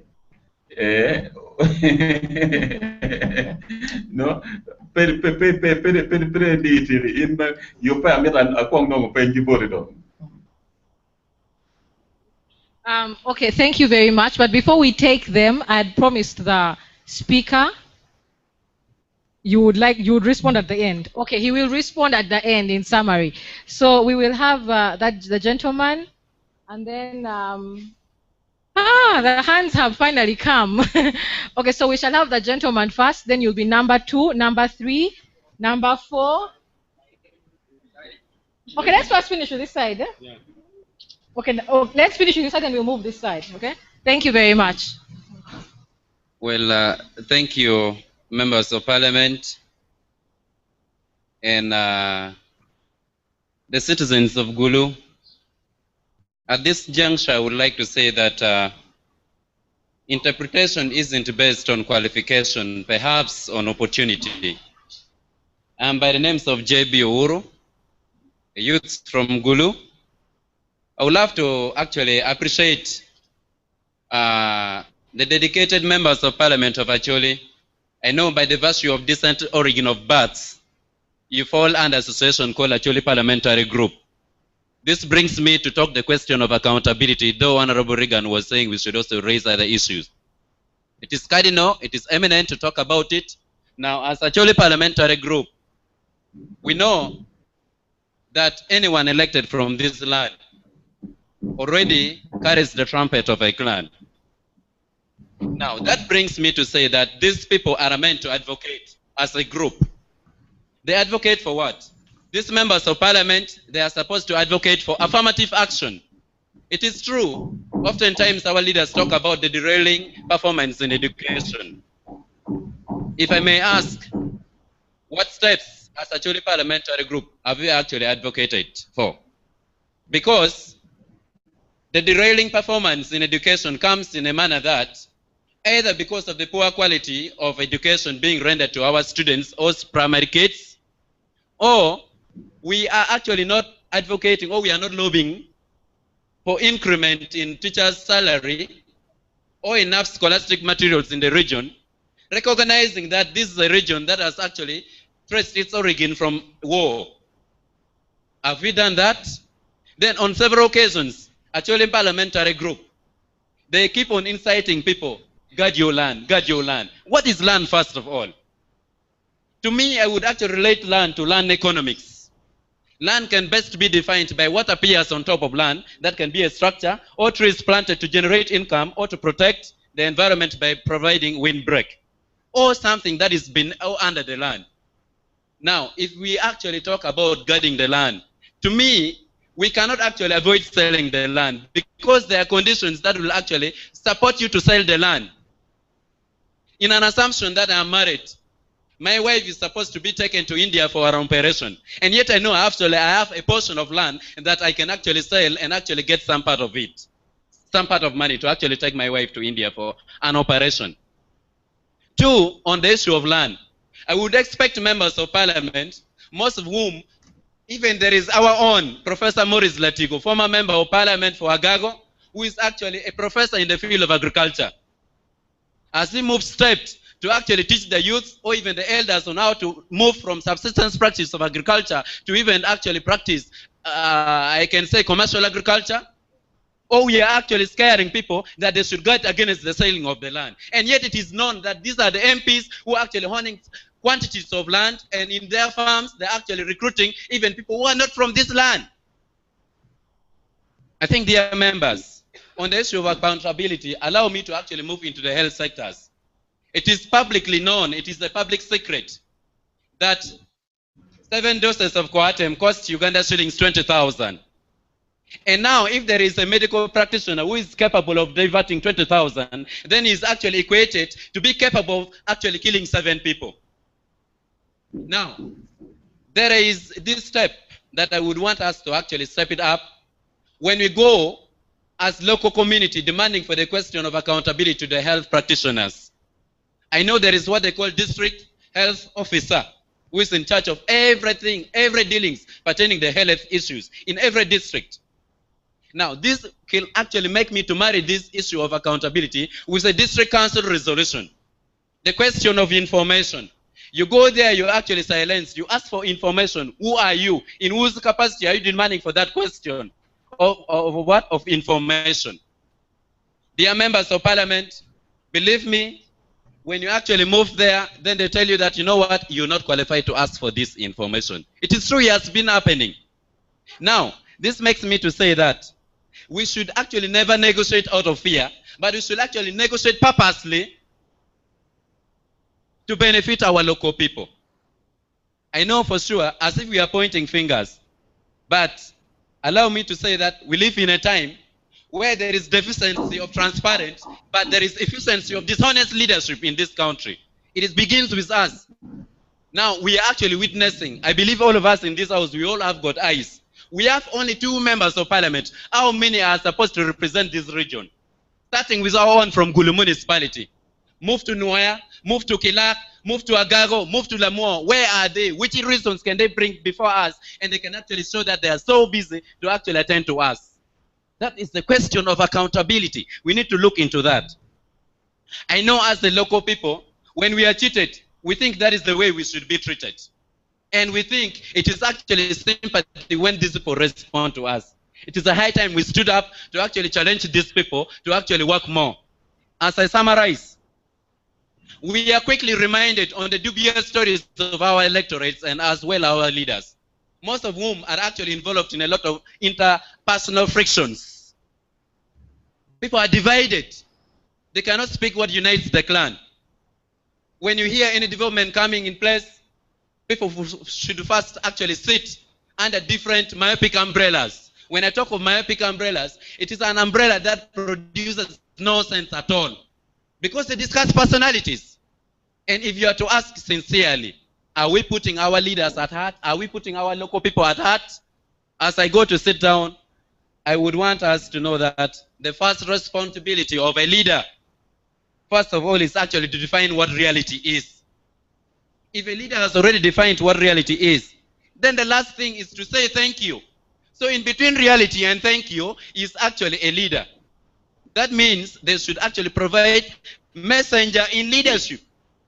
If they cannot mediate, if they cannot actually bring information from parliament up to Gulu or wherever they come from, then I think they're also failing us in either way. And then, as I said, as I go and sit, I would request that the question of accountability should begin from the district local council, where every district council resolution be made a public secret, so that we know who has been awarded the contract and on which kind of merit. That shall help us to follow up, because I've been meant to hear these truths, that there are an individual people who are actually moving to actually award contracts, they win themselves contracts, then they follow by themselves. And that is why the visible issue of potholes in Gulu and perhaps northern Uganda, it is actually a common say. As I said, and I say this, when you see a dog shedding tears, get to know it is already suffering from flu. J.B. Owuri is my name. Thank you for God and my country.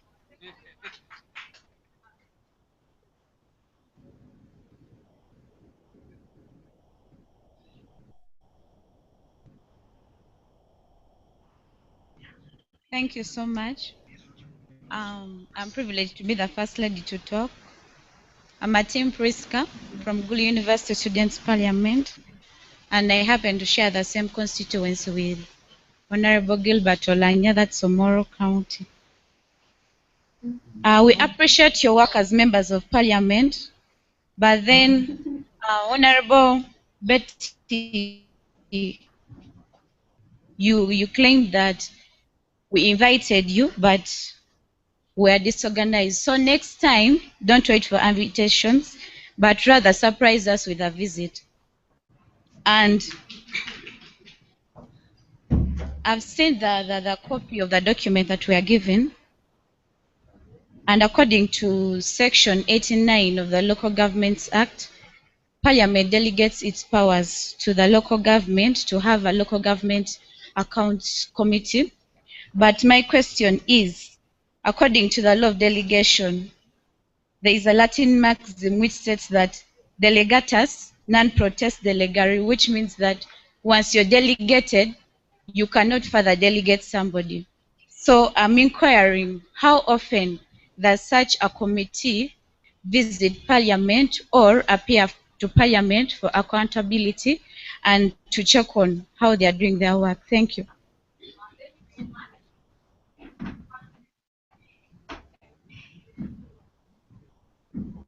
Thank you very much. By the names of Aboto Grace Okane, I'm the Deputy Speaker in the Students' Parliament, and of course I represent the MP, Woman MP of Agago, where I come from.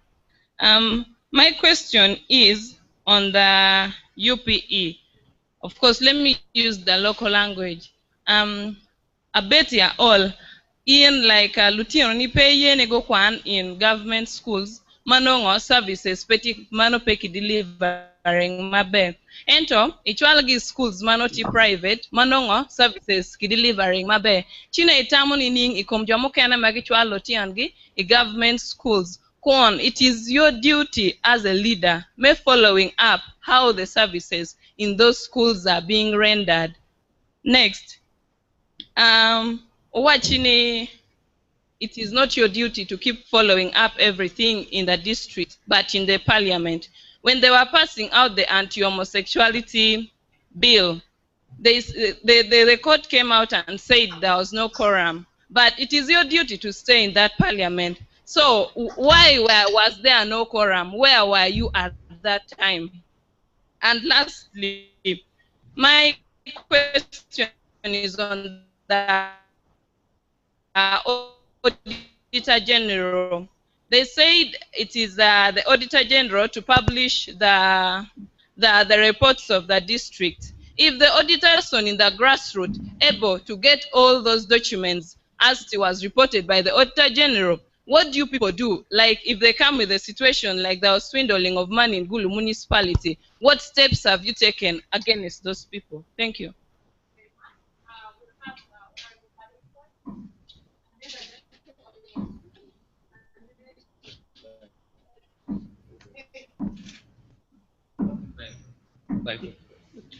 Thank you very much, our dear members of parliament, my colleagues, Honorable Councillor Gulu District representing the youth male. I want to be so brief with my issues.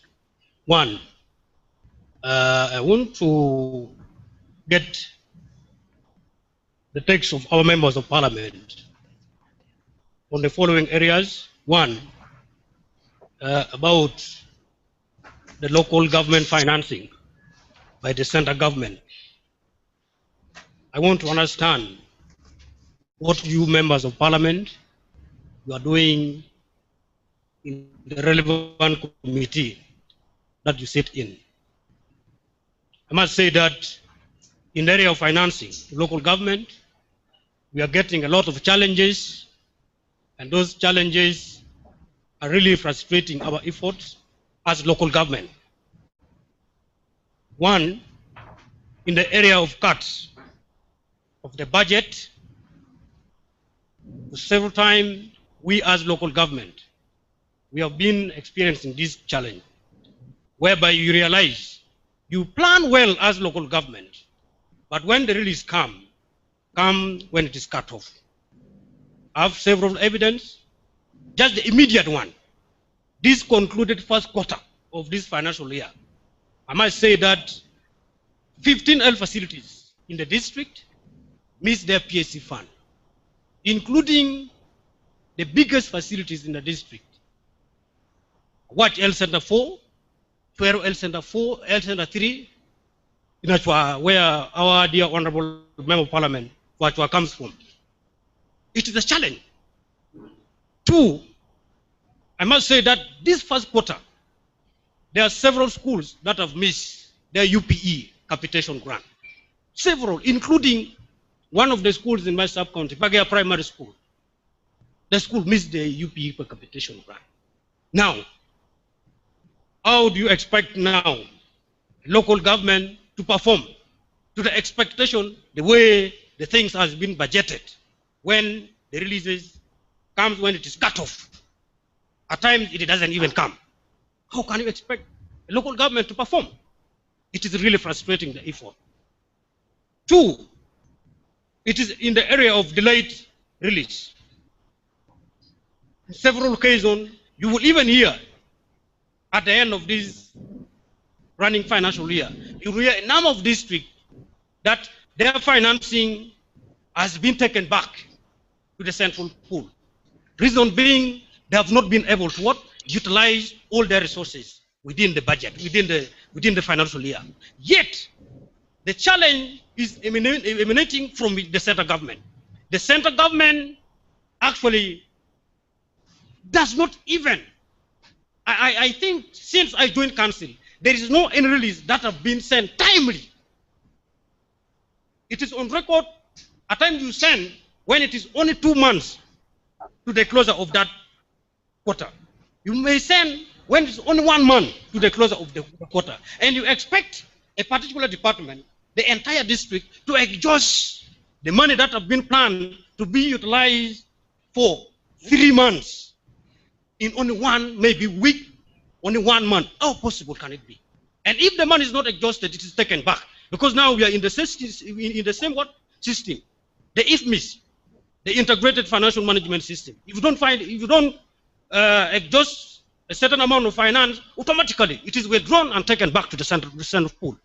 Now, how do you expect local government to perform? How we have budgeted ourselves? And then to the parliamentary group.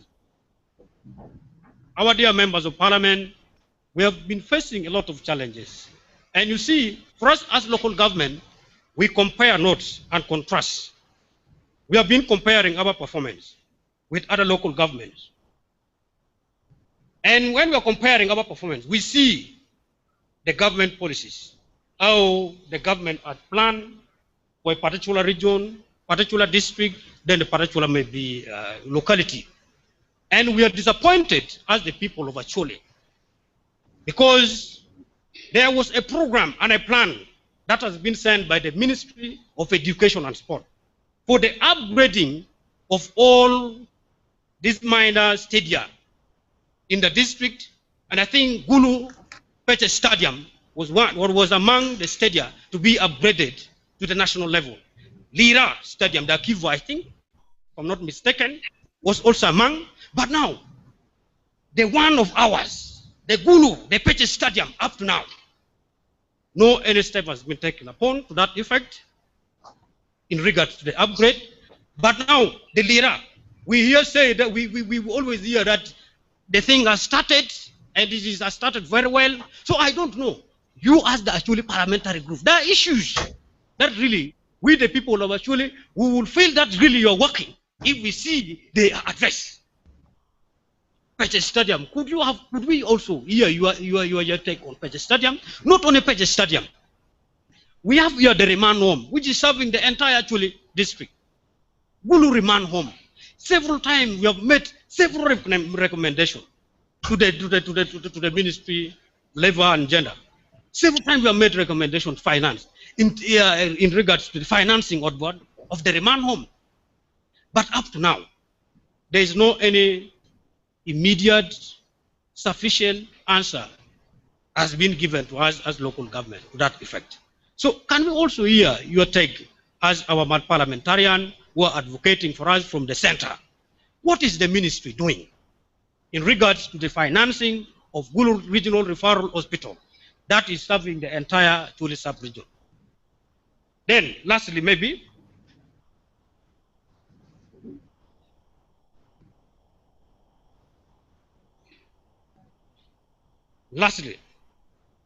on matter of decentralization, I want to be educated.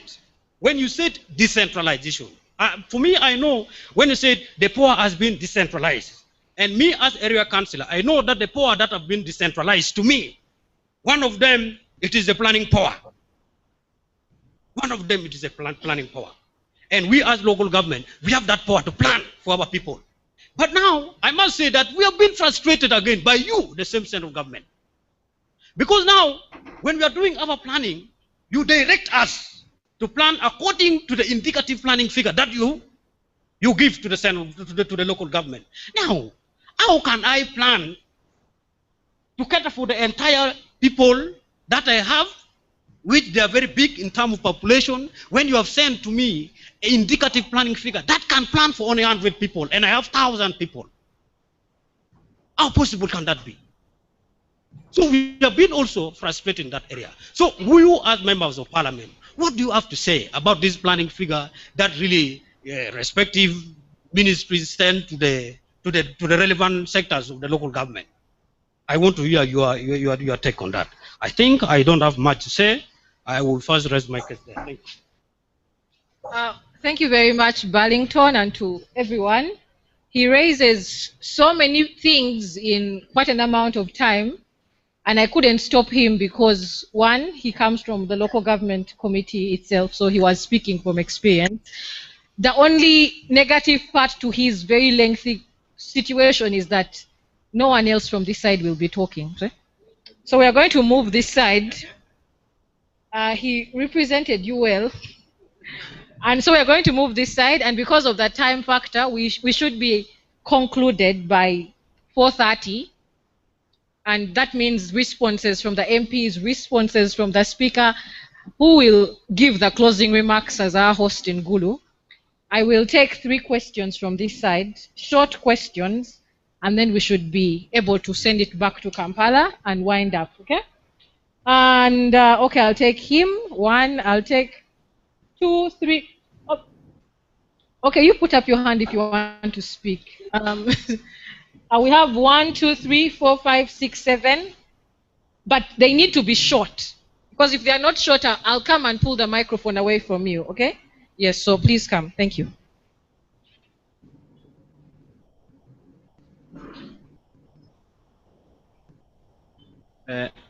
Be armiata fo luak ma gitie ka winyu Parliament Watch ki MP wa ma gitie bodwai chawani ilai an iluonya ni Dennis Toracho Kot ati Gulu ma Kinwaya District e Alero ICT Center.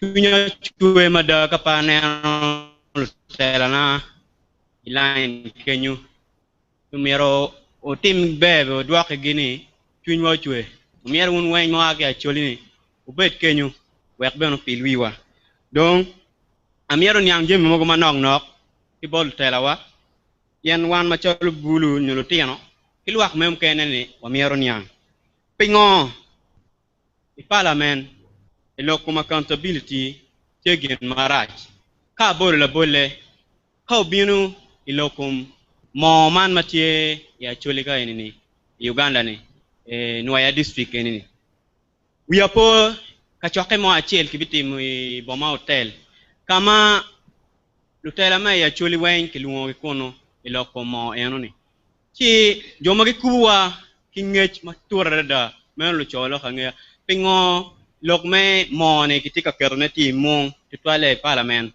tela wan mieti kon wan nyang kidong ka obino iloko Mijmogo mabino office pa Prime Minister ingo lutela mamalo ikero beru chalo politics la bole kwere aliva beach mano meching ikwere dian rom piara beach ichwali nwaya district en kumberini party kamero luongo nying ng'ari mo ento kumberini iwinyu beneficiary kiwaini beneficiary ni kibiyer gi group dong task force ene kimini gi tichi eone task force panga wamiero nyang ka prime minister tiu ki party kiken kidong lo kum special grant mogo mabino pilo goro district mapapate ni pingo kikelu loke wany beri mong an ka kitika mione chalu sek mio bero joma nok ene representing chali nwaya district lugoro mapol iwinyu ni kimio check me special grant pa bulu pa mon pa lugoro ento poti palim enini peti kanen wana mier ni kayo un moti kumberi kaya ni ko niang wakir majime ni worker ana foy mate. Yes, our second. Thank you. I want to begin by appreciating our honorable member of parliament who are with us in camera. And I also want to appreciate our district speakers and the entire student body colleagues. My name is Mugisha John Chris Anyua. I am the LC5 Youth Councillor for Gulu District. As Honorable Regan has stated, I'm not going to talk so much on any other thing, but there are a few areas that I wanted to also bring to their attention. First and foremost, when people were talking about the road, they were only focusing on the Gulu-Kitgum road, forgetting that there is also Patego road, which is not going to be tarmac, and it is at the Soro state. As Gulu district local government, it is not with us, it is for the wanderer. What is their stake? Look at the Moroto road, is also under wanderer. Should we wait until they are going to tarmac it? Then we begin to talk about it. And I want to say we have quite a number of problems with this authority that I want to bring about. Another authority that I have a problem with, look at the OA, Uganda Wildlife Authority. Last week, there was an elephant that invaded Kasese. It did not take 2 days, that elephant was killed. But I was here in Noya, they attacked people several times. And should you tamper with them, they will arrest you there and then. What is your stake about that? I also want to bring about another thing, Umeme. Umeme. This has been a question last month. I'd been a man of the media because I was going to lead a strike and a demonstration in Gulu because of Umeme.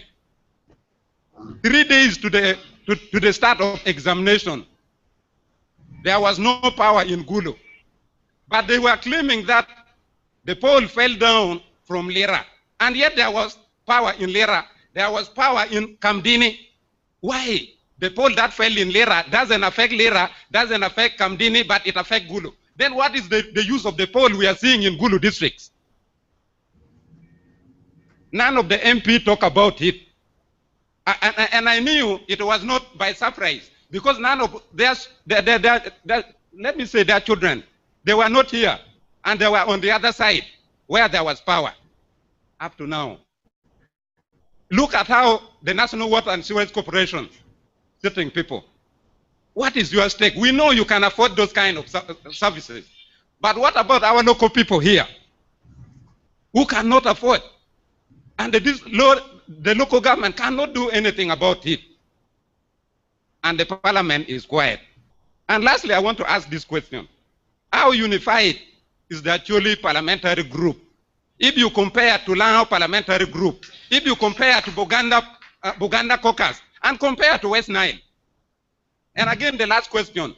If Honorable Beta Olochan did not actually try a level best to return there for this launch, you as the chairperson, what sort of communication were you going to give us in regard to the absence of those other people? Because you did not give us the apology. Where are they? Thank you.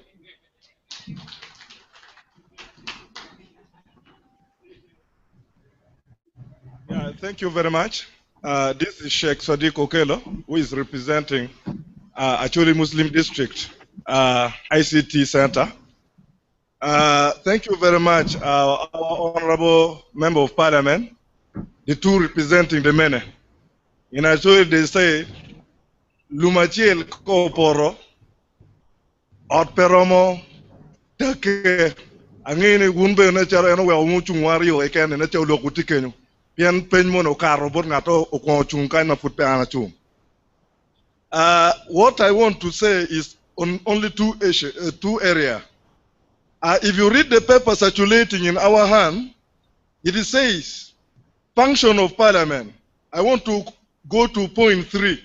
Debating matter of topical interest usually highlighted in the President's State of Nation address. When you see that point, that's where I want to generate my questions. Debating matter, one of the issues that I know the President raised when I was watching him debating in his 2014 financial year, he said petroleum processing was one of the issues he hit while he was on that floor talking to people. Our district will actually have oil pool, as you know very well, Reagan and Betty. How many times have a forum being organized to take but waste management of our environment area?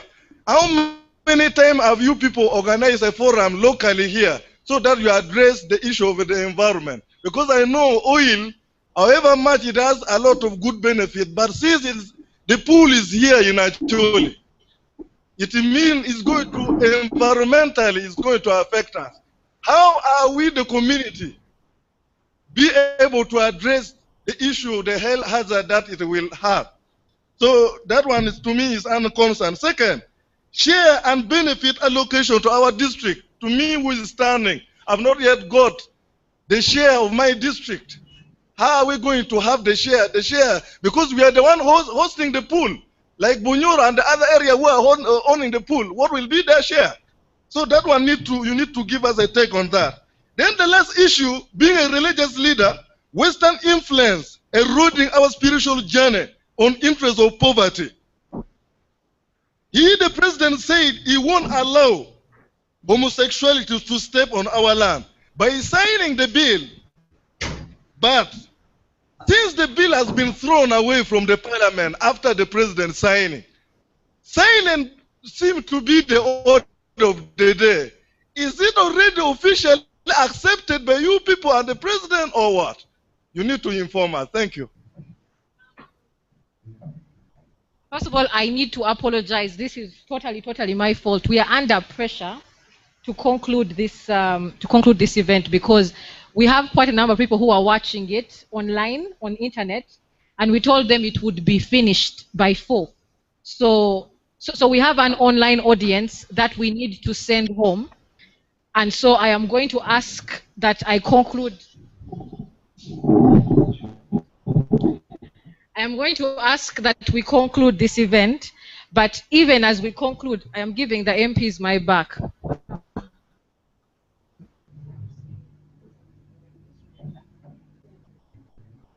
But even as we conclude, just before I hand over to the MPs, as we conclude, this is the first of about 12 dialogues that we are going to hold. Could be special to roads, it might be special to health. Please come and ask your MPs and interact with them on these issues, okay? So right now, I am going to hand the microphone over to our MPs to respond to some of the issues that have been highlighted. And after they have responded, I know with protocol issues, but currently we are being hosted by Gulu. So after the MPs have responded, I shall then hand over to the Speaker of Gulu District Local Government to officially close this event and send us home. Thank you very much. First of all, thank you. I want to thank everybody for the concern and the issues raised. Time will never be enough. Even what we are going to respond to will just be highlights. We hope that this is the beginning, and gradually we should build this debate even outside. Uh, Students should get interested in inviting us wherever we are, especially on weekends when you don't have classes. The community should do the same. Of course, there are many issues I would also need to discuss, especially the bills passed by Parliament and the implication on the population we represent. Now, Uhuru talking about APG, Acholi Parliamentary Group. I want people to know Acholi Parliamentary Group is not a constituency, it is a caucus. How Parliament operates is Parliament operates by caucus. Caucus means you caucus on some interest. So for us as actually MPs, what do we and everything? We caucus on development, we caucus on unity, we caucus on issues of land, we caucus on issues of PRDP, we caucus on issues of oil. And the rest, we leave it to the members of parliament. Really to battle. But when there are issues for the sub-region, we stand together and we move on. And I want Uhuru to know, sometimes I want people to appreciate that land is a factor of production. A leader who will not guard against that such a factor of production, who have nothing, and the only thing in their hand is land. I think that would not be worth a leader. That you allow people just to sell land to go and get treatment abroad. I think this is very misleading, and I want to appeal to Uhuru, if you want to aspire to be a leader, deviate from that kind of thinking. You should offer leadership even in times of challenges. You must steer people, because but if everything is so, where are you going to put your children after getting all that treatment? Where are we going to be? So we should manage our land for now and for the future. And you should also note that land are private properties. MPs cannot block people. So it is incumbent upon the people, if they can listen to their leaders. So, because land, no MP owns land. We don't own the population's land. It is the people who own their land. But as leaders, we have a responsibility to guide them as to how they should use those resources for now and for the future generation to come. And I want to repeat it here that land is a very important thing. You know, I know we have challenges. I know we have problems and other things.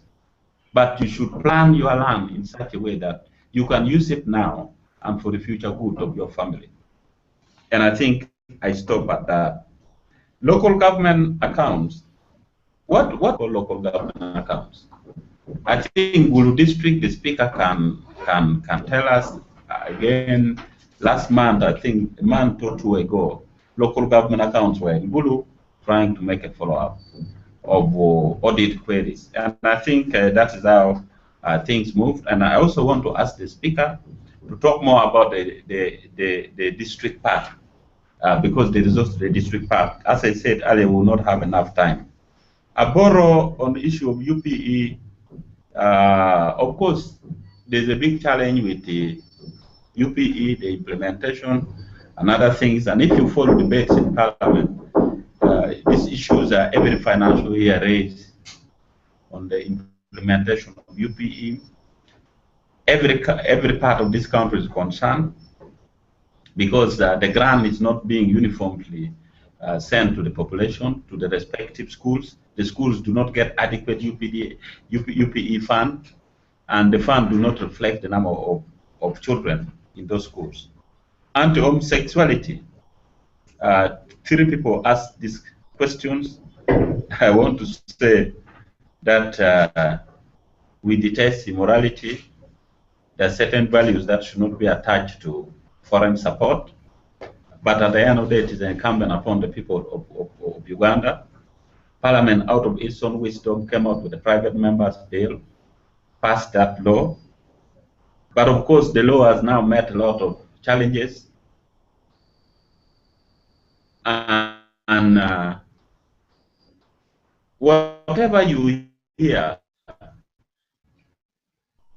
that went on, were some maneuvers. If ruling, we would have done it as Parliament, but we didn't want to go that far. So I don't want to go into this debate of saying quorum or no quorum, because the rules are clear.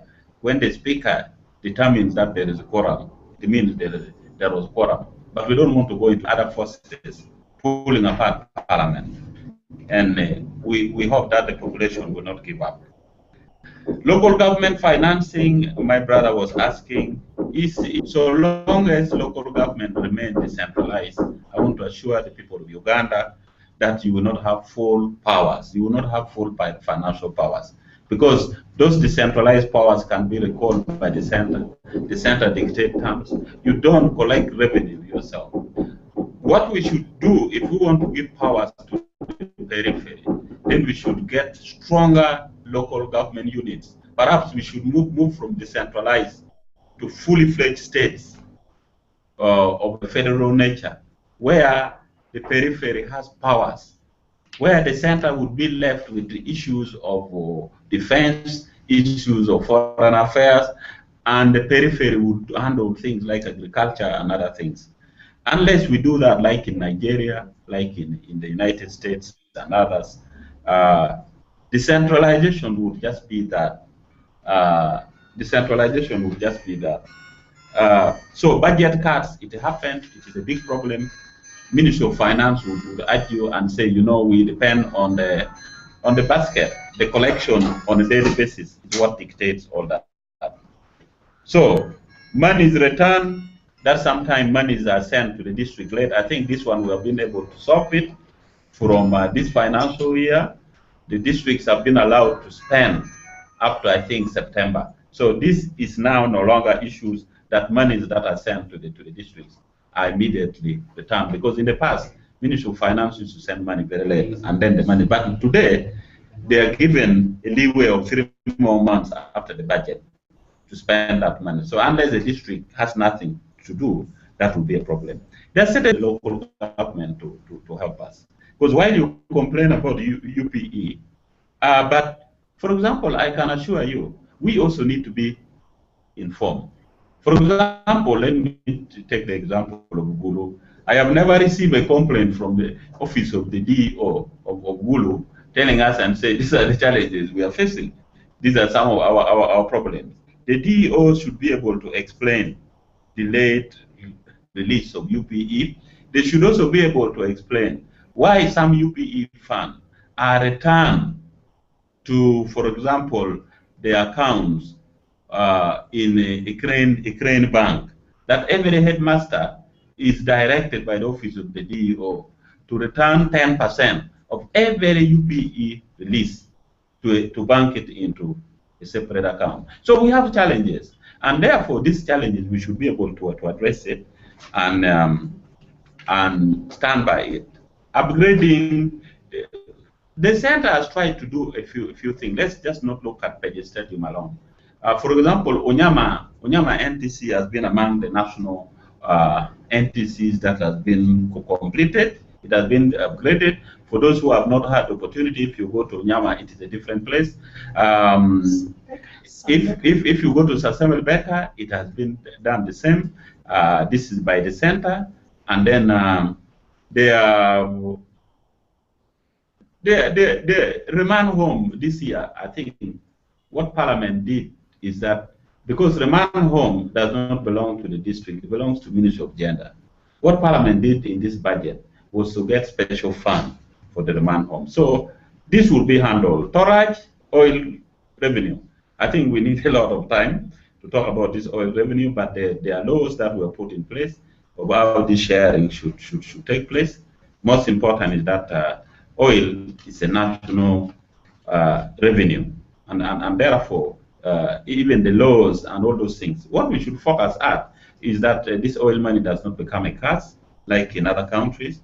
We should make sure that the money actually entered the treasury and used for service delivery. Anua, yes, there are some roads which are under UNRWA, which of course are not going to be tarmac in the near future. It's going to take time. Why do we tarmac roads? Because those roads now earn more revenue because they have more traffic on them. And therefore, there are challenges, especially with Patiawa and Moroto Road. But UNRWA have informed us that actually there's going to be a special project.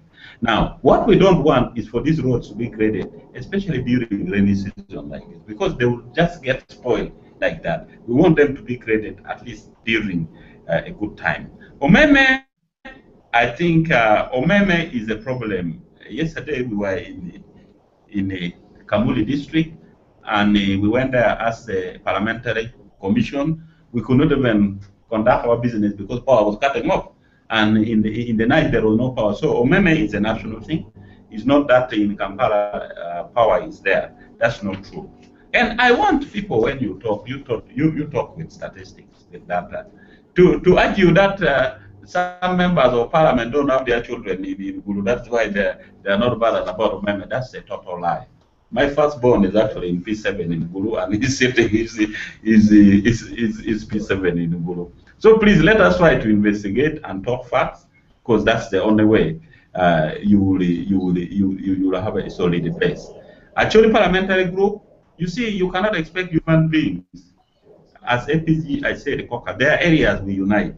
There are areas, of course, we will disagree because we all belong to different parties. But I can assure you that actually parliamentary group is more united than Lao parliamentary group.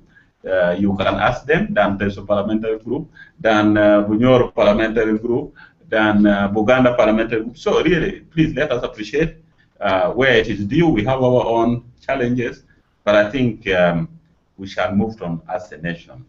Finally, the issue of the state of the nation address. You see, it is a formality for Parliament always to address, to debate the state of the nation address. The President raises a program for his government in the next financial year, and this goes a week after a week then after the budget is presented. Now, this state of the nation is what an elected government wants to present to the nation. And always what happens is that Parliament debates it, they criticize it. It's actually a formality. But the process of all that goes into the laws that we eventually make, goes into the budget that we make in that financial year, because the President outlines the number of laws that are actually in place. Western influence, yes, we are not going to run away from Western influence, even now. So it's not going to be an easy thing, but we have to take the cultural values that are of importance, preserve them, and also allow the Western values that are useful to us, and we go on with them. Yeah, just a little. Thank you. Thank you very much. I think Honorable Reagan responded to, if not all, then most. I can now only talk about like people with disability being treated segregatively, and task force on issues of some distribution which is normally taken there. This is unfortunate. That is where leadership to issues of the people. When do not treat people segregatively, if we target a group, we should not again go and bring in parties. That's why I always say we should not politicize distribution when we take things to people who were affected by the war, maybe those who became like victims. Their arms are cut, their lips are cut. We should make sure that we bring all these people on board, not to say that we should take only the people who support like NRM. That is poor leadership. I also see that happen. And we always complain. We complain there and then. Like Nats right now, I think Nats was doing a little better because we follow. And they say, now, although chairman NRM at sub-county level has to be in the committee of NAT. Still, they try now. They try their best after our complaint. So we must always address the issues of people without seeing parties. When we go through, I think last week I was with some group in Badege. I told them, I am an MP for everybody, not MP for FDC. Those who elected me and I won. And so after winning, I should not only focus on that area really voted in for me. That's where we go wrong, and we need to improve very much on that. And for use some documents, we have the Constitution of Uganda, which we should use to help us. And then for local government, they also have local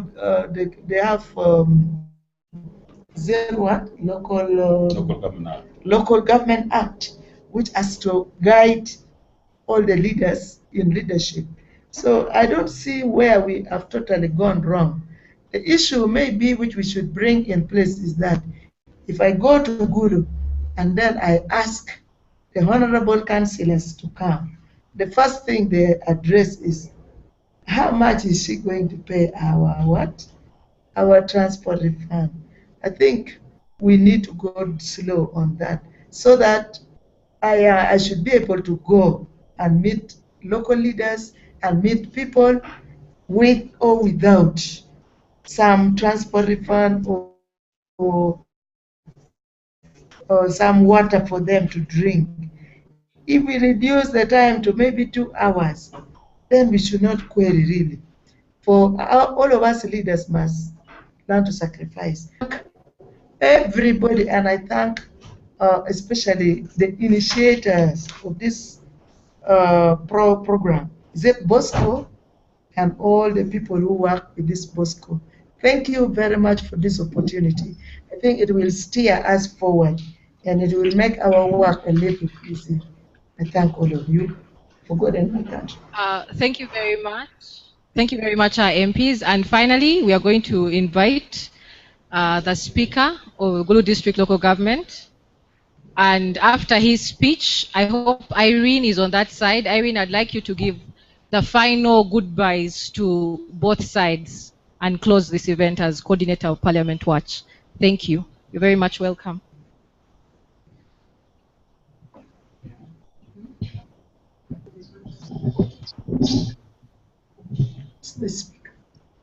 Our members of Parliament, Honorable Ronald Reagan Okumu, for Achua, who doubles as the chairman of Acholi Parliamentary Group, the woman member of Parliament for Gulu District, Megu Betty Awoluchan, the Gulu University Students Parliament, members of the press, our partners in development, ladies and gentlemen. Allow me, before I make a very short statement, our members of Parliament who are online, bring the apologies of the district chairman of Gulu, Honorable Jara Martin Mapenduzi, who was invited to close this official launch. But as you are aware, today, as a district, we are distributing the restocking animals, Bobi sub-county, and the district chairman left to preside over that, and requested me to represent the district, represent him, but also requested me to pass his apology and pass his greetings to the participants and you members of Parliament. May you receive the greetings of the district chairman. Our members of Parliament, as a district, allow me to say we strongly receive this initiative by the online accountability, and governance issues. As a district, we have already embraced the issues of the ICT. In Gulu district, our councillors, the members of parliament, the students members of parliament from Gulu University, and our partners of all walks of life have embraced the advancement in technology, and we are effectively using it to ensure that we access information that is needed for our population. And therefore, on behalf of the district, allow me to say that on this day, as we sit together for this launch, we want to once again receive this digital deliberation that is being spearheaded by the Parliamentary Watch and Bosco Uganda, that we are going to champion it and push it forward to our local population, to the grassroots population of Gulu. On behalf of the district, we pledge that among the key issues of accountability is very important.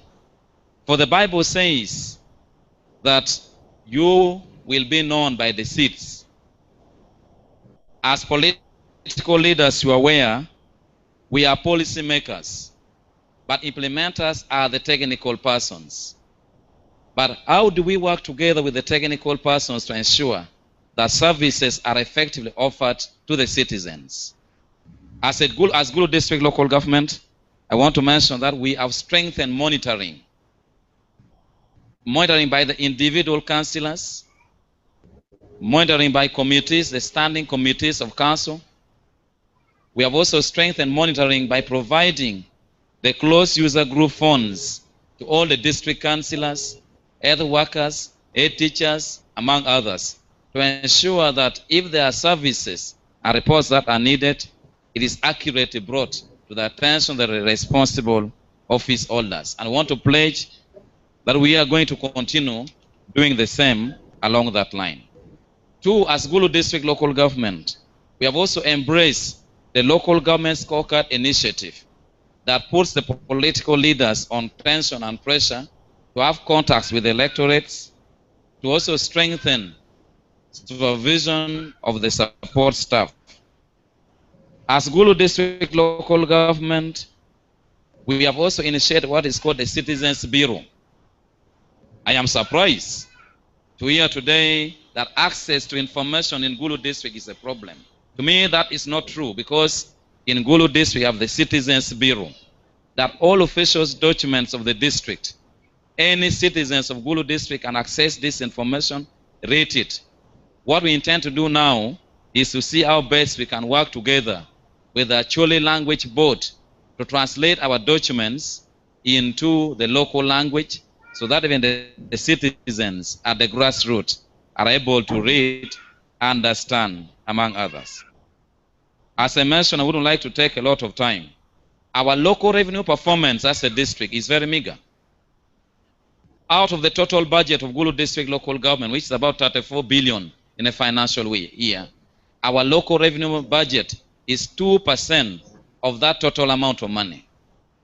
And that becomes a projection. How about in terms of realization of the said amount of money? You find it is projected that we are going to be receiving in a financial year locally collected revenue of 900 million. But the collection reduces to about 500, 400, 600 million. And therefore it also makes our work difficult. Also in terms of transfer of money, allow me bring to your attention, members of parliament, members here, that in the last financial year, the last quarter of the financial year, the Gulu District Local Government did not receive the Capital Development Fund. And therefore this made us unable to implement what we are supposed to do.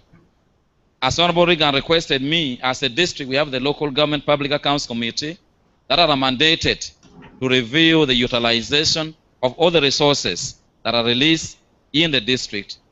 But again, the problem comes in. There has been an amendment to this.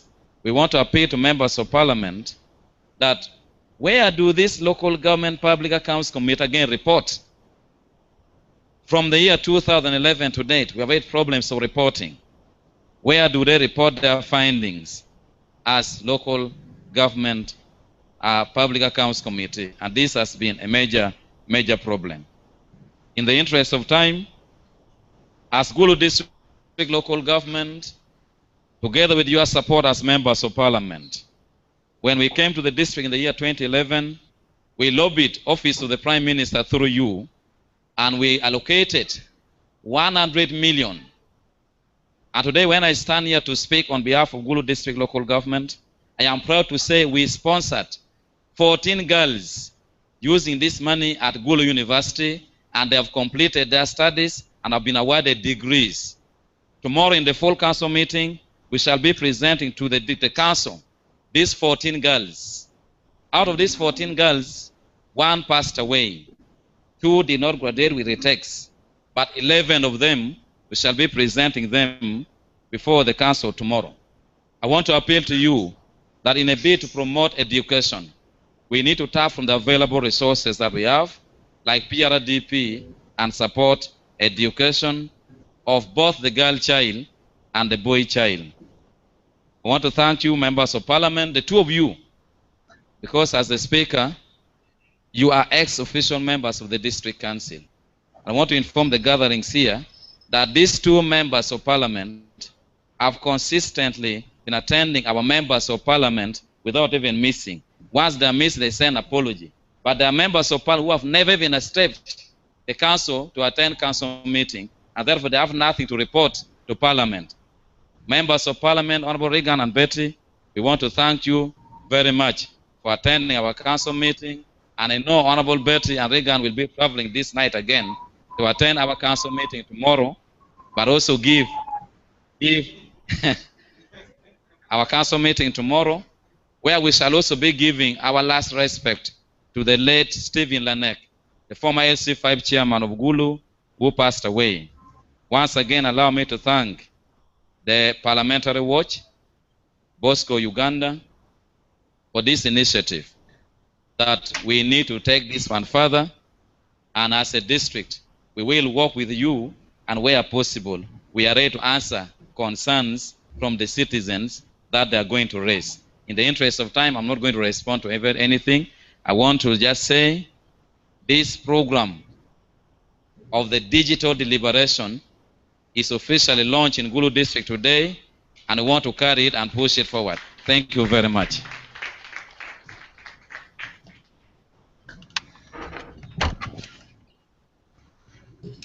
Thank you very much. Irene, are you there? While Yes, Irene Bella, I'm here. comes on, Irene is the coordinator of Parliament Watch, and just before Irene comes on, I'd like to take this opportunity to thank you for being quite an interesting audience. I would like to also report back that in the audience, we have all the ICT sites and centers that Bosco works with. Bosco is our partner on this project here in Gulu. And with us here, we have Badege ICT Center. We have Acholi Muslim District ICT Center in Laibi Division. We have Tampidiki Child and Youth Support Organization in Bungatira. We have Chope Information Center. We have God's Mercy ICT site. We have representation from Alero ICT Youth Center, representatives from Lacho Primary School, from Pabgak Youth Center, and from Pabo Community ICT Center. As we conclude, please like the Parliament Watch Facebook page, like the Bosco Facebook page, follow Parliament Watch on Twitter. And once again, I'd like to thank Bosco Uganda and also thank Parliament Watch for making this a possibility. Over to you, Irene. And I'd like to first of all thank everyone that has made this event possible. At Parliament Watch, we want to connect Parliament and open it up as much as possible, so all citizens should be able to have access to and the information and work they do, but also have access to their members of Parliament. In that regard, I'd like to give a special thank you to the members of Parliament that have joined us on our panel today. Honorable Kumurigan and Honorable Betty, we are truly thankful and grateful, and we look forward to working with you in the future. I'd like to also thank the members of the community that came out to participate in this. I'd like to thank the representatives from the local government. It's always important when we're discussing accountability to have leaders there to engage young people on discussions like this. I'd like to also in a special way thank the Students' Parliament. Thank you for going out and researching and coming with a lot of information and knowledge and engaging the members of Parliament on key issues. There are certain things that have been picked up by the members of Parliament that I'm sure they're going to raise and push for based on this conversation. Finally, I'd like to thank Bosco Uganda for this partnership. Bosco does amazing work with ICT hubs, bringing together young people and trying to use innovative ways to engage young people. And I think this partnership is going to be a great way to continue fostering discussions between members of Parliament and their constituents. Have a good day and thank you for coming. Oh, my team. Ladies and gentlemen. So I will thank you. Thank you so much. Thank you.